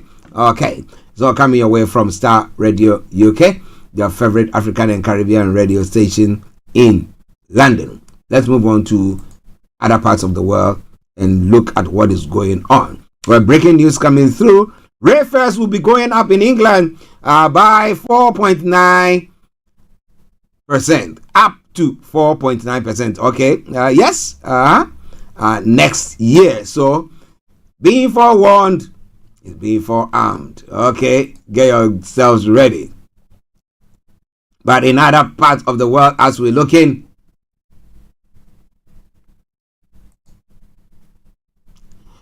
a Czech police says a gunman who killed 14 people at the university in Prague yesterday shot himself when confronted by officers. One of those those killed was Lenka Hilkova, head of the Institute of Musicology at the Charles University's Faculty of Arts. Another 25 people were wounded in the attack when a student opened fire in the capital. Now, police show body cam footage of the officers trying to intervene and describe sweeping the university floor by floor. The shooting began at around 15 hours GMT and at 15 hours local time, that is 14 hours GMT, at the Faculty of Arts building of Charles University. The gunman, named locally as 24-year-old David Kozak, is thought to have killed his father at a separate location. Czech President Petr Pavel has appealed for unity, and Saturday has been declared a national day of mourning. It is all coming your way from Starr Radio UK, your favorite African and Caribbean radio station in London. The US is supporting support for the UN aid resolution in Gaza and UN resolution for Gaza's aid. So we'll see how it's going to pan out by the close of the day. Now, the Fast and Furious star is accused of forcing himself on a woman and firing her after she resisted. Actor Vin Diesel is alleged to have. And then outrage in China over patients punched in surgery. The patient was doing something that will cause him or her to have a massive problem. So the surgeon decided the only way to put him back to sleep or let him know that, hey, we are working on you, is to punch him. But well, Chinese authorities are investigating a hospital over an incident where a surgeon allegedly punched the patient he was operating on at the time. It was captured in a clip that went viral on Chinese social media this week, sparking outrage online. The hospital's parent group, A China, has suspended the surgeon and dismissed the CEO of the hospital where the incident took place in 2019. Now, this video appears to show the surgeon punching a patient in the head at least 3 times while operating on the eyes. Air China, which operates a chain of eye hospitals, said the incident took place during an operation in its hospital in Guingang, a southwestern Chinese city. The patient was an 82-year-old woman, and during the surgery, due to local anesthesia, the patient had intolerance. She moved her head and eyeballs multiple times, according to their statement. As the patient could not only speak a local dialect and did not appear to respond to the doctor's warnings in Mandarin, the surgeon treated the patient roughly in an emergency situation. Local authorities say the patient sustained bruises on her forehead. After the surgery, the hospital management apologized and paid 500 yuan or $70 or 55 pounds as compensation, according to the patient's son, who spoke to local media outlets. You punch somebody, you pay 55 pounds. Oh my goodness. Well, it's 30 minutes past the top of the hour. We're going to be bringing the program to a close pretty soon. So stay with us. Don't you go away.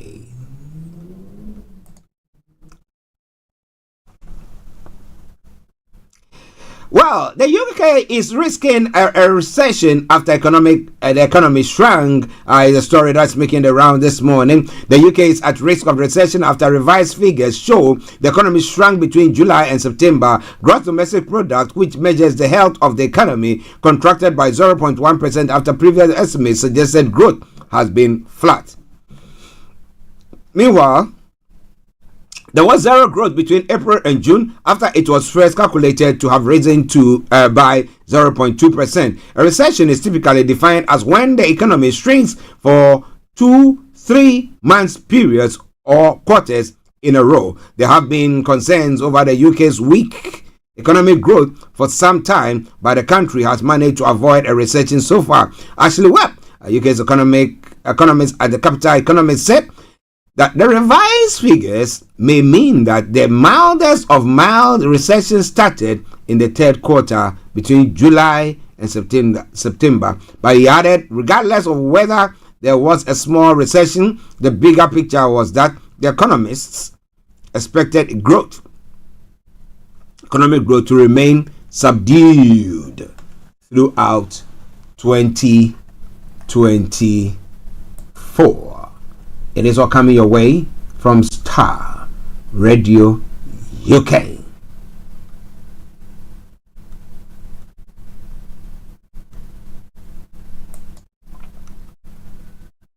Now, a final story. The Home Office has rolled back on plans to hike the salary needed to bring family members to the UK to 38,700 next spring. The increase from the current level of 18,600 was announced earlier this month as a part of a plan to lower legal migration. But a new threshold will initially be set at 29,000 with further increases at the unspecified dates thereafter. Now, Labour said the change showed Tory government's chaos. Now, Shadow Home Secretary Yvette Cooper said ministers have failed to consult properly on the new threshold, adding, it is no surprise they are now rolling back in a rush.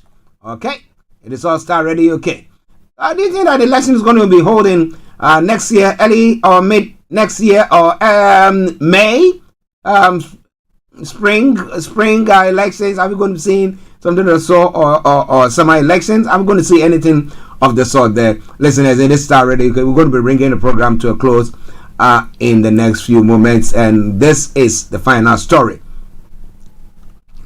Regulated train fares in England will rise by up to 4.9% from March. The Department for Transport has said the increase is capped below inflation and will be delayed from January, when hikes usually come into force. In the past, fares have risen based on July's retail price index, measure of inflation plus 1%. But the Department for Transport has decided to limit the fare prices increases for a second year in a row below July's rate, which was 9%. This rise is announced after passengers had faced disruption to services due to strikes by rail workers over the past 18 months. About 45% of fares are regulated, meaning they are directly influenced by the government. Ladies and gentlemen, this is where I bring the program to a close. I apologize, earlier on we were supposed to have finished at 12 o'clock, but as I did say, a nice consultation and speaking nicely to the producer, he allowed us to go on from there. But now I bring you my final song, but that will be after this quick commercial break. As I did say, if you happen to be in Ghana now, or you are going to Ghana for these festivities, there's nowhere else to go than to contact JN Mobile Spa, because they've got something good for you. Stay tuned.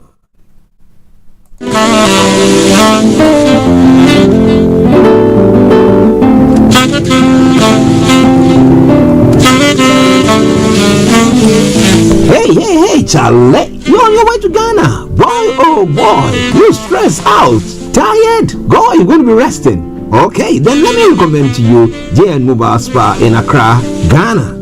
Oh boy, JN Mobile Spa will provide organic care in massage. Are you stressed? Do you need rejuvenated, etc.? For your facials, maybe exfoliating, firming, and lifting? Then contact JN Spa on 00233244941 or 00233200606 and they will be right there on time. JN Mobile Spa, your health and beauty needs at your doorstep.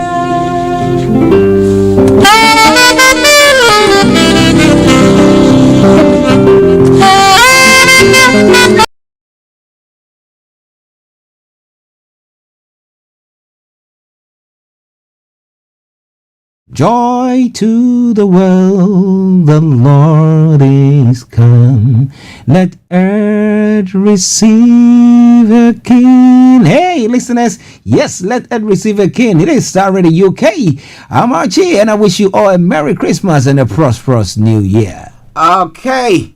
I wish every one of us a Merry Christmas and a prosperous New Year. I pray that during these festivities, if you are traveling, please take it easy. Take it easy. Take it easy. If you're going through any challenges, take it easy there as well, so that we can all come back, meet together nicely, and then see to getting ourselves ready for the new year. But wherever you are and wherever you've listened to us from, I salute each and every one of you. Our money man, Mr. Dantabri, CEO of GIL Accountancy Services, Evelyn, Mrs. Tabiri, and the girls, Ajwa, Ishira, Aseda, Abena. Yes, I salute each and every one of you. And let me say also thank you to Mr. Olayomi, Koiki, my colleague and co-presenter, and the family there. I salute each and every one of you. KB Bossman, Vicky Newton, BB Clement, who else? My able producer, Mr. Francis Guy, Mr. Frank Davids,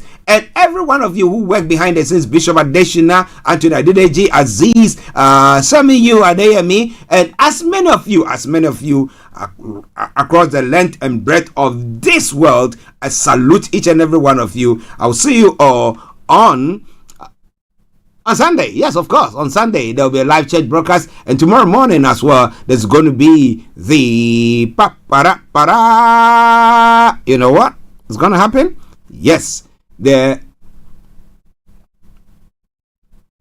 Power Hour prayer meeting that's going to be taking place. We'll have Reverend Michael Esiama. And let me salute Reverend Michael Esiama and Minister Elom Esiama and Minister... I've forgotten his name. Yes, all the team on the Power Hour that comes your way from Wednesdays to Saturdays morning or dawn from 5:30 to 6:30. I salute each and every one of you. I say thank you very much for your patronage. But we go with this song, a band from the Trinidad Armed Forces, and it says Feliz Navidad. When that song ends and you don't hear from me, it's been me, Archie, saying have a wonderful time, and I'll see you all next week on Wednesday. Bye-bye for now.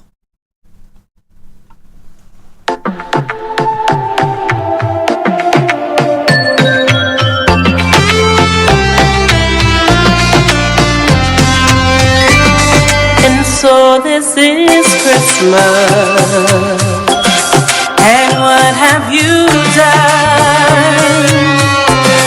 Another year over,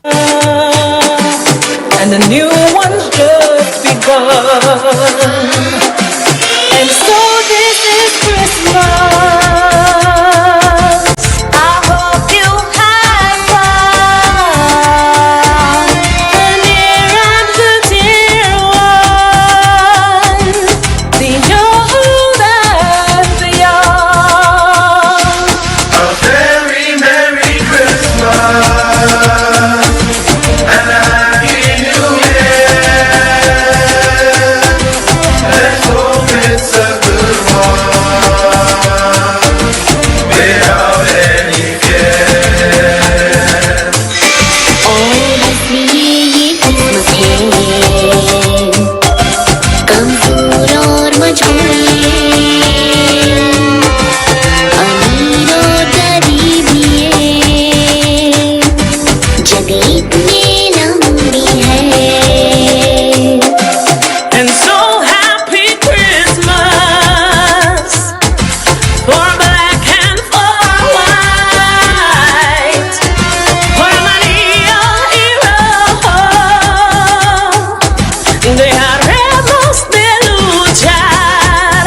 I see. A very Merry Christmas. This is Starr Radio. Thanks for listening. Without any fear.